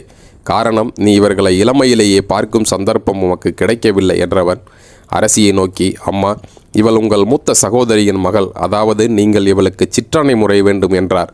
அவள் அதிர்ந்து போனாள். தமயந்தியை அள்ளி அணைத்து கொண்டாள். அன்பு மகளே, இளவரசியா, நீ இத்தனை நாளும் எங்கள் இல்லத்தில் இருந்தாய். உன் துயர் அறிந்துமா நான் தீர்க்காமல் இருந்தேன் என்றவள் மயங்கியே விழுந்து விட்டாள். அவளுக்கு சுற்றி இருந்தவர்கள் மயக்கம் தெளிவித்தனர்.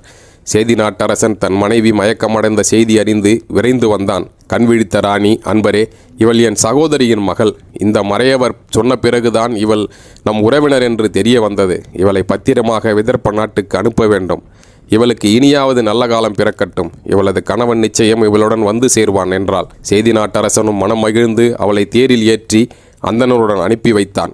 அவள் சென்ற தேர் விதர்ப்ப நாட்டுக்குள் நுழைந்ததோ இல்லையோ மக்கள் எல்லாம் குழுமிவிட்டனர். அழகே உருவாயிருந்த தங்கள் இளவரசி கணவனால் கைவிடப்பட்டு குழந்தைகளையும் இதுவரை காணாமல் உருகுலைந்து வந்தது கண்டு அவர்கள் அழுதனர். குறிப்பாக பெண்கள், அம்மா, உங்களுக்கா இந்த நிலை வர வேண்டும் என வாய்விட்டு புலம்பினர். சிலர் மணலில் விழுந்து புரண்டு அழுந்தனர். நமக்கே இப்படி இருக்கிறது. அரண்மனையில் இருக்கும் இளவரசியின் தந்தை வீமராஜாவும் தாயும் இவளது இந்த கோலத்தை பார்த்தால் மனமுடிந்து போவார்களே. என்ன நடக்கப் போகிறதோ என்று பயந்தவர்களும் உண்டு. பெண்ணே, உன் கணவன் உன்னை விட்டு பிரிந்து நடுக்காட்டில் தவிக்க விட்டானே, அப்பொழுது நீ என்னவெல்லாம் துன்பம் அனுபவித்தாயோ என்று கதறியவர்களும் உண்டு. இவ்வாறாக தமயந்தி நாடு வந்து சேர்ந்த அந்த சமயத்தில் அவளை விட்டு பிரிந்து சென்ற நலன் கால் போன போக்கில் சென்றான். ஓரிடத்தில் பெருந்தீ எரிந்து கொண்டிருந்தது. மன்னா, என்னை காப்பாற்று, என் உயிர் போய்க் கொண்டிருக்கிறது, காப்பாற்று என்ற அபயக்குரல் எழுந்தது. தன்னை ஒரு மன்னன் என தெரிந்து அழைப்பது யார் என தெரியாமல் நலன் சுற்றுமுற்றும் பார்த்தான். தீக்குள் இருந்து ஒரு குரல் வருவது கேட்டதும், ஐயோ, யாரோ தீயில் சிக்கி வெளியே வர முடியாமல் தவிக்கிறார்கள் என உறுதிப்படுத்தி கொண்டான். கருணை உள்ளம் கொண்ட அவன் அங்கு ஓடினான். தீக்குள் புகுந்து உள்ளே சிக்கி இருப்பவரை காப்பாற்றுவது எப்படி என்று யோசித்த வேளையில் முன்பு அவன் தேவர்களின் திருமண விருப்பத்தை தமயந்தியுடன் தெரிவிப்பதற்காக தூது சென்ற பொழுது இந்திரன், அக்னி முதலானவர்கள் அளித்த வரம் ஞாபகத்திற்கு வந்தது. அதன்படி அக்னி அவனை சுடாது என்பது அவன் பெற்ற வரம். அந்த வரத்தை பயன்படுத்தி அக்னி பகவானை மனதார துதித்தான். ஐயனே, இந்த நெருப்புக்குள் யாரோ சிக்கி இருக்கிறார்கள், அவர்களை காப்பாற்றப்பட வேண்டும். யாரென்றே தெரியாத நல்லவனா கெட்டவனா என்றே புரியாத முன்பின் அறியாதவர்களுக்காக செய்யும் உதவி இருக்கிறதே, அது மிகப்பெரிய உதவி. நல்ல மனம் உடையவர்களால் தான் இந்த உதவியை செய்ய முடியும். அப்பொழுது முன்பு கேட்ட குரல் பேசியது. மன்னா, நீ சிறந்த குணநலன்களை கொண்டவன் என்பதை நான் அறிவேன்.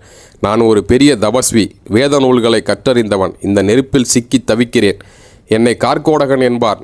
நான் நாகங்களுக்கு தலைவன், என்னை காப்பாற்று, நெருப்பில் இருந்து தூக்கி வெளியே விடு என்றதும் நலனும் அக்னியை துதிக்கவே அவன் பாம்பை கையில் தூக்கினான். நேரத்தில் சனீஸ்வரன் தன் பணியை துவக்கிவிட்டார். பாம்பு அவனிடம், மகாராஜா, என்னை உடனே வீசி விடாதே, 1, 2 என எண்ணி தச என எண்ணி முடித்த பின் தரையில் விடு என்றது. அப்பாவின் நலனுக்கு தச என்பதற்கு 10 என்ற பொருள்தான் தெரியும். அதற்கு கடி என்ற பொருள் இருப்பது தெரியாது. இவனும் அந்த பாம்பு சொன்னது போல என்னவே தச என்றதும் அவனை கடித்து விட்டது பாம்பு. அவ்வளவுதான். நலனின் உடலில் விஷமேறி காண்பவர் வியக்கும் வண்ணம் இருந்த அவனது சிவப்பழகு கண்ணங்கரேல் என்றாகிவிட்டது. கார்கோடகா, இது முறையா? ஆபத்தில் தவித்த உன்னை காத்த எனக்கு இப்படி ஒரு கதியை தந்து விட்டாயே, நான் உனக்கு என்ன தீங்கு செய்தேன் என்றால்? மன்னவனே, உன்னை பாதுகாக்கவே இவ்வாறு செய்தேன். நீ இந்த காட்டில் மனைவியை பிரிந்து சுற்றுவதை நான் அறிவேன். மனிதனுக்கு எல்லா கஷ்டங்களும் விதிப்படியே வருகின்றன. இந்த கரிய நிறத்தில் மாறியதன் காரணத்தை நீ விரைவிலேயே தெரிந்து கொள்வாய். இந்த கருப்பு தான் உன்னை காப்பாற்றப் போகிறது. அதே நேரம் கொடிய வெப்பத்தை எனக்காக தாங்கிய உன் வள்ளல் தன்மைக்கு பரிசும் தரப்போகிறேன். இதோ பிடி என்று ஒரு அழகிய ஆடை ஒன்றை நீட்டியது. இந்த ஆடை எனக்கு எதற்கு என்றான் நலன். அரசே, இந்த ஆடையை போர்த்தி கொண்டால் நீ உன் உண்மை உருவை அடைவாய். ஆனால் இப்பொழுதைக்கு இதை நீ அணியாதே. உன் நன்மைக்கே சொல்கிறேன். இனி நீ வாகுகன் என அழைக்கப்படுவாய். வாகுகன் என்றால் அழகு குறைந்தவன் என்று பொருள். இங்கிருந்து அயோத்தி செல். அந்நாட்டு மன்னன் இருது பண்ணனுக்கு தேரோட்டியாகவும் சமையல்காரனாகவும் இரு என சொல்லிவிட்டு மறைந்து விட்டது. நலனும் அயோத்தி வந்து சேர்ந்தான். அரசனை சந்திக்க அனுமதி பெற்றான். இருது பண்ணனிடம் பேசி சமையல்காரனானான். இதனிடையே கணவனை பிரிந்து தந்தை வீட்டில் இருந்த தமயந்தி ஒரு புரோகிதரை அழைத்து, நீர் என் கணவர் நலனை எங்கிருந்தாலும் கண்டுபிடித்து வாரும். அவர் ஒருவேளை மாறுவேடத்தில் இருந்தாலும் அடையாளம் காண ஒரு வழி சொல்கிறேன். காட்டிலே கட்டிய மனைவியை தனியே விட்டு வருவது ஒரு ஆண்மகனுக்கு அழகாகுமா என்று நீ சந்தேகப்படுபவர்களை பார்த்து கேளும். இந்த கேள்விக்கு யார் பதில் அளிக்கிறார்களோ அவர் யார் என தெரிந்து அழைத்து வாரும் என்றாள். அவரும் கிளம்பிவிட்டார். பல இடங்களில் சுற்றி அயோத்தியை வந்தடைந்தார். பொது இடத்தில் நின்று கொண்டு தமயந்தி தன்னிடம் சொல்லி அனுப்பிய கேள்வியை சத்தமாக சொன்னார். அப்பொழுது தற்செயலாக அங்கு நின்ற நலன் காதில் இது கேட்டது. அவன் புரோகிதர் அருகே வந்தான். புரோகிதரே, நான் வேண்டுமென்றே அப்படி செய்யவில்லை. விதிவசமாக நாங்கள் பிரிந்தோம் என்று பதிலளித்தான். அவனது உருவத்தை பார்த்தால் அவன் நலனாக தெரியவில்லை. புரோகிதருக்கு யாரோ ஒருவன் இவன் நம் கேள்விக்கு பதிலளிக்கிறான் என நினைத்து நாடு திரும்பிவிட்டார். அவர் வரவுக்காக காத்திருந்த தமயந்தி, புரோகிதரே, நான் சொன்ன கேள்விக்கு யாராவது பதில் அளித்தார்களா என்று கேட்டாள். அம்மா, ஒரே ஒருவன்தான் என் கேள்விக்கு பதிலளித்தான். அவனது உடல்வாகு மன்னன் போல் இருக்கிறது. ஆனால் அவன் கருப்பு நிறத்தவன், மன்னனாக தெரியவில்லை என்றார். அப்படியா என்ற தமயந்தி, புரோகிதரே, ஒரே ஒரு யோசனை. மீண்டும் அயோத்தி செல்லும். எனக்கு மீண்டும் சுயம்பரம் நடக்கப் போவதாக அயோத்தி மன்னரிடம் சொல்லும். ஒருவேளை அங்கிருப்பவர் எனது கணவராக இருந்தால் அவர் பதறிப்போய் மன்னனுக்கு தேரோட்டி இங்கு வருவார் என்றால். 2ஆம் சுயம்பரமா? இது பெண்களுக்கு ஏற்புடையதல்லவே என்று இருது மன்னன் யோசித்த வேளையில் நலன் மன்னனிடம், அரசே, கற்புடைய பெண் இப்படி ஒரு அறிவிப்பை வெளியிடவே மாட்டாள். நலன் பிரிந்து விட்டான் என்ற காரணத்துக்காக அவள் இப்படி செய்வாள் என எண்ணினால் நம்ப முடியவில்லை என்று மன்னனை போக விடாமல் நலன் தடுத்தான். வாகுகா, நீ சொல்வது பற்றி எனக்கு கவலை இல்லை. அந்த தமயந்தி கடந்த சுயம்பரத்திலேயே எனக்கு கிடைத்திருக்க வேண்டியவள். அந்த நலன் அவளை பறித்து கொண்டு போய்விட்டான். 2ஆம் தாரமாக இருந்தாலும் பரவாயில்லை, நான் அவளோடு வாழ முடிவு செய்து விட்டேன். எடுத்தேரை என உத்தரவு போட்டு விட்டான் இறுதுபண்ணன்.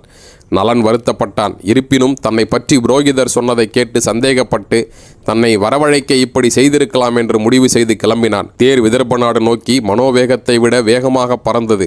அயோத்தி மன்னன் மனதில் சந்தேகம் ஏற்பட்டது. இப்படி ஒரு தேரோட்டியா? இந்த வேகத்தில் தேரோட்ட யாராலும் முடியாதே. இவன் இப்படி போகிறானே, எதற்கும் இவன் யார் என சோதனை செய்து பார்ப்போம் என முடிவு செய்து, வாகுகா, அதோ ஒரு மரம் தெரிகிறதே, அதில் 10,000 கோடி காய் இருக்கும் என எண்ணுகிறேன். சரியாவென்று எண்ணி பார்த்துக்கொள் என்றான். நலனும் அம்மரத்தின் கீழே தேரை நிறுத்தி அண்ணாந்து பார்த்து, நீங்கள் சொல்வது சரிதான் என்றான். அயோத்தி மன்னன் அவனிடம், நலனே, எதையும் எண்ணி பார்க்காமலேயே இதில் இத்தனை தான் இருக்கும் என்று சொல்லும் கலையில் நான் வல்லவன். நீயோ அதிவேகமாக தேரோட்டும் கலையில் வல்லவனாக இருக்கிறாய். நம் தொழில்களை ஒருவருக்கொருவர் சொல்லித் தருவோமா என்று கேட்டான். கேட்டதுடன் நிற்காமல் நலனுக்கு எண்ணாமலேயே கணக்கிடும் கலையை சொல்லியும் தந்தான். பின் இருவரும் விதர்ப்ப நாட்டை அடைந்தனர். தமயந்தியின் தந்தை வீமராசா ஆச்சரியத்துடன், அயோத்தி மன்னா, நீ என்னை காண எதற்காக வந்தாய் என கேட்டார். உன்னை பார்க்கத்தான் என்று பதிலளித்தான் இறுதுபண்ணன். இதற்குள் குதிரைகள் இளைப்பார வைத்தான் நலன். பின் சமையலறைக்குள் சென்றான். வந்திருப்பவனை தமயந்தியால் அடையாளம் காண முடியவில்லை. இவன் இவ்வளவு கருப்பாக இருக்கிறானே, ஏதும் வண்ணம் பூசி மறைத்திருப்பானோ? எதற்கு சந்தேகம் என நினைத்தவள் ஒரு பணிப்பெண்ணை அழைத்து, நீ மறைந்திருந்து அந்த சமையல்காரன் செய்யும் வேலைகளை கவனித்து வந்து சொல் என்றாள். இன்னொருத்தியை அழைத்து, நீ என் மகன் இந்திரசேனனையும் மகள் இந்திரசேனையையும் இந்த சமையல்காரனுடன் நீண்ட நேரம் விளையாடவை என்றாள். அந்த குழந்தைகள் நலன் அருகே சென்றனர். அவர்களை அழைத்த நலன், நீங்கள் என் பிள்ளைகள் போலவே உள்ளீர்கள், நீங்கள் யார் என்று கேட்டான். தாயை விட்டு தந்தையை பிரிந்த கதையையும் தங்கள் தந்தை நல மகாராஜா என்று அவர்கள் சொல்ல அவன் மனதுக்குள் அழுதான். குழந்தைகளிடம் அவன் பேசியதை பணிப்பெண் வந்து சொன்னால். இன்னொருத்தி வேகமாக வந்து, இளவரசி, இந்த சமையல்காரன் தீயின்றியே சமைத்தான். அவன் உள்ளே சென்றதுமே உணவு தயாராகிவிட்டது என்றாள். இதை கேட்டதும் தமயந்தி மயக்க நிலைக்கு போய்விட்டாள். அவன் தீயின்றி சமைக்கிறான், அவன் உள்ளே சென்றதுமே உணவு தயாராகி விடுகிறது, உப்பில்லாமல் சமைக்கிறான் என்றது வேலைக்காரி வந்து சொன்னதும் தமயந்தி மயக்க நிலைக்கு போய்விட்டாள். அவன் நிச்சயம் தன் கணவன்தான் என்பதை உறுதிப்படுத்தி கொண்டாள். நெருப்பினால் அவனுக்கு எந்த இடைஞ்சலும் வராது என்ற வரத்தை தந்த அதே அக்னி பகவான் நெருப்பின்றியே சமைக்கும் வரத்தையும் அவனுக்கு கொடுத்திருந்தார். இந்த விஷயம் தமயந்திக்கு மட்டும்தான் தெரியும். தன் தந்தையிடம் ஓடினாள். தந்தையே, இங்கே சமையல்காரராக வந்திருப்பவர் என் கணவர்தான் என்று உறுதியாக சொன்னாள். இதை கேட்ட வீமராசன் மனம் பதபதைத்தது. சமையலறைக்கு ஓடினான். நலனிடம், உண்மையை சொல், நீ யார்? உன் உண்மை உருவை காட்டு என்றான். நலனும் இதற்கு மேல் இந்த உண்மையை மறைக்க விரும்பவில்லை. அவன் கார்கோடகன் தனக்கு தந்த ஆடையை எடுத்து தன்மேல் போர்த்தினான். பழைய உருவத்தை அடைந்தான். சிவந்த மேனியை பெற்றான். இந்த சமயத்தில் அவனை பிடித்திருந்த சனி பகவானும் தனது காலத்தை முடித்து கொண்டு கிளம்பிவிட்டார். நலன் புத்துணர்ச்சி பெற்றான். அவனை கண்ட தமயந்தி ஆனந்த கண்ணீர் வடித்தாள். தன் மேல் கொண்ட அன்பால் தன்னை கண்டுபிடிக்க அவள் எடுத்த முயற்சிகளை நலன் தழுதழுக்க கூறி அவளை வாழ்த்தினான். காட்டிலேயே உன்னை விட்டு சென்ற இந்த கயவனை காண பிடிக்காமல் உன் விழித்திரைகளை நீர் நிறைத்து மறைக்கிறதா கண்ணே என நலன் அவளிடம் கேட்டான். அவளோ அவனது பாதங்களில் விழுந்து, இல்லை அன்பரே, உங்களை மீண்டும் காண்போம் என்று நினைக்கவே இல்லை. இது ஆனந்தத்தில் வழியும் கண்ணீர் என்று அவளை கட்டி அணைத்து கொண்டாள். குழந்தைகளும் ஓடி வந்து தந்தையை அணைத்து கொண்டனர். வாழ்க்கையில் மனிதன் நிறைய துன்பங்களை அனுபவிக்க வேண்டும். ஏனெனில் துன்பத்திற்கு பிறகு வரும் இன்பத்தைத்தான் மனிதன் சுவைத்து அனுபவிக்க முடியும். நலனும் தமயந்தியும் குழந்தைகளும் பட்ட துன்பம் கொஞ்சமா நஞ்சமா? இப்பொழுது அவர்கள் இன்ப மலையின் உச்சத்தில் இருந்தனர். வீமராசனும் தன் மகளுக்கு மீண்டும் நல்வாழ்வு கிடைத்தது குறித்து மகிழ்ந்தான். இந்த இன்ப காட்சி கண்டு தேவர்கள் கூட மகிழ்ந்தார்கள். வானிலிருந்து பூமழை பொழிவித்தார்கள். நலனே, உன்னைப்போல் உயர்ந்த குணமுள்ளவர்கள் யாருமில்லை. எந்த சூழலிலும் நீ பிறர் உதவியை கேட்கவில்லை. ஏன், உன் மாமனார் வீட்டில் கூட நீ தங்க மறுத்தாய். கஷ்டங்களை மனமுவந்து அனுபவித்தாய். சனீஸ்வரன் உனக்கு தொல்லை கொடுப்பது தெரிந்தும் நீ ஆத்திரப்படவில்லை. உன்னிலும் உயர்ந்தவன் உலகில் இல்லை என்று அசரீரி எழுந்தது. இந்த நேரத்தில் சனீஸ்வரரே அங்கு வந்துவிட்டார். நலனே, நல்லவனான ஒருவன் பாதை தவறும் நேரத்தில் அவனை சீர்படுத்த பல தொல்லைகளை தருகிறேன். அதை அனுபவ பாடமாக கொண்டு அனுபவிப்பவர்களை மீண்டும் நான் அணுக மாட்டேன். நீ நீதி தவறாத ஆட்சி நடத்தினாய் என்றாலும் சூது என்னும் கொடிய செயலுக்கு உடன்பட்டாய். இனி அத்தகைய நினைப்பே உனக்கு தோன்றக்கூடாது என்பதற்காக இந்த சோதனைகளையும் அனுபவித்தாய். இருப்பினும் சூதால் தோற்ற நீ போர் தொடுத்து உன் நாட்டை பெறுவது முறையல்ல. மன்னனுக்குரிய தர்மப்படி மீண்டும் சூதாடியே நாட்டை அடைவாய். உன் மனைவியின் கற்புத்திறனும் உன்னை காத்தது என்றவர், நீ என்னிடம் என்ன வரம் வேண்டுமானாலும் கேள், தருகிறேன் என்றார். நாமாக இருந்தால் என்ன கேட்டிருப்போம்? அந்த புட்கரனை போய் பிடி, அவனிடமிருந்து நாட்டை எனக்கு வாங்கி கொடு என்றுதானே கேட்டிருப்போம். பொதுநலவாதியான நலனோ அப்படி எதுவும் கேட்கவில்லை. அப்பொழுது சனீஸ்வரரே, என் சரிதம் இந்த உலகத்திற்கு பாடமாக இருக்கட்டும். என் கதையை யார் ஒருவர் கேட்கிறாரோ அவரை நீர் பிடிக்கக்கூடாது, அவருக்கு எந்த சோதனையும் தரக்கூடாது என்றான். நலனே, உன் கோரிக்கையை ஏற்கிறேன். உன் கதை கேட்டவர்களுக்கு நான் எக்காரணம் கொண்டும் அணுக மாட்டேன். இது சத்தியம் என்ற சனீஸ்வரன் அங்கிருந்து மறைந்து விட்டார். பின் விதர்ப்ப நாட்டரசன் வீமன் தன் மகள், மருமகன், பேரக்குழந்தைகளுக்கு விருந்து வைத்தான். அப்பொழுது இருதுபண்ணன் வந்தான். நலனே, உன்னை என்னிடம் பணி செய்ய வைத்த காரணத்திற்காக வருந்துகிறேன். உன் பணிக்காலத்தில் நான் உன்னிடம் ஏதேனும் கடுமையாக பேசியிருந்தால் அதை பொறுத்துக்கொள். நான் அயோத்தி கிளம்புகிறேன் என்று சொல்லிவிட்டு போய்விட்டான். இதன் பிறகு வேலேந்திய வீரர்கள் பின்தொடர தன் சொந்த நாடான இடத நாட்டிற்கு கிளம்பினான். புட்கரனுடன் மீண்டும் சூதாடினான். முன்பு சனீஸ்வரனின் அருளால் தான் சூதில் வென்றோம் என்பதை கூட மறந்துவிட்ட புட்கரன் ஆசையில் பகடைகளை உருட்ட நாட்டை இழந்தான். மீண்டும் ஆட்சி பொறுப்பை நலனிடம் ஒப்படைத்துவிட்டு தனது நாட்டிற்கு போய்விட்டான். தன் தலைநகரான மாவிந்தத்தில் இருந்த அரண்மனைக்கு மனைவி குழந்தைகளுடன் நலன் சென்றான். மக்கள் மீண்டும் நலனை மன்னனாக பெற்ற மகிழ்ச்சியில் அவனை வாழ்த்தினர். மக்களின் முகம் மேகத்தை கண்ட மயில் போலவும் பார்வையற்றவனுக்கு பார்வை கிடைத்தால் ஏற்படும் பிரகாசம் போலவும் ஆனது. நலனின் இந்த சரித்திரத்தை தர்மபுத்திரருக்கு வியாச முனிவர் சொல்லி முடித்தார். தர்மபுத்திரா, கேட்டாயல்லவா கதையை? நலனின் இந்த துன்பத்தில் 100ல் 1 பகுதியை கூட நீ அனுபவிக்கவில்லை. அப்படித்தான் இருப்பினும் சூதால் வரும் கேட்டை தெரிந்து கொண்டாயல்லவா? எனவே நீயும் சூதால் தோற்றது பற்றி வருந்தாதே, உனக்கும் நல்ல நேரம் வரும் என்று சொல்லி விடைபெற்றார். நாமும் நல சரித்திரம் கேட்ட மகிழ்ச்சியுடன் சனீஸ்வரரிடம் அன்பு தொல்லையில் இருந்து விடுபடுவோம். நல்ல பழக்கங்களை மேற்கொள்வோம். நல்லதை மட்டுமே சிந்திப்போம். இத்துடன் இந்த பகுதி நிறைவு பெற்றது. இது போன்ற மேலும் இந்த தகவல்களுக்கு நமது சுப்பிரமணிய சங்கர் சேனலை சப்ஸ்கிரைப் பண்ணுங்க. இந்த தகவல் உங்களுக்கு பிடிச்சிருந்தா லைக் பண்ணுங்க. ரொம்ப பிடிச்சிருந்தா உங்கள் நண்பர் அனைவருக்கும் இந்த தகவலை கண்டிப்பாக ஷேர் பண்ணுங்க. உங்களோட மேலான கருத்துக்களை கீழே கமெண்ட்ல பதிவிடுங்க. அடுத்து ஒரு நல்ல பதிவில் உங்களை சந்திக்கிற வரைக்கும் உங்களிடமிருந்து விடைபெற்றுக் கொள்வோர் உங்கள் சுப்பிரமணிய சங்கர். நன்றி, வணக்கம்.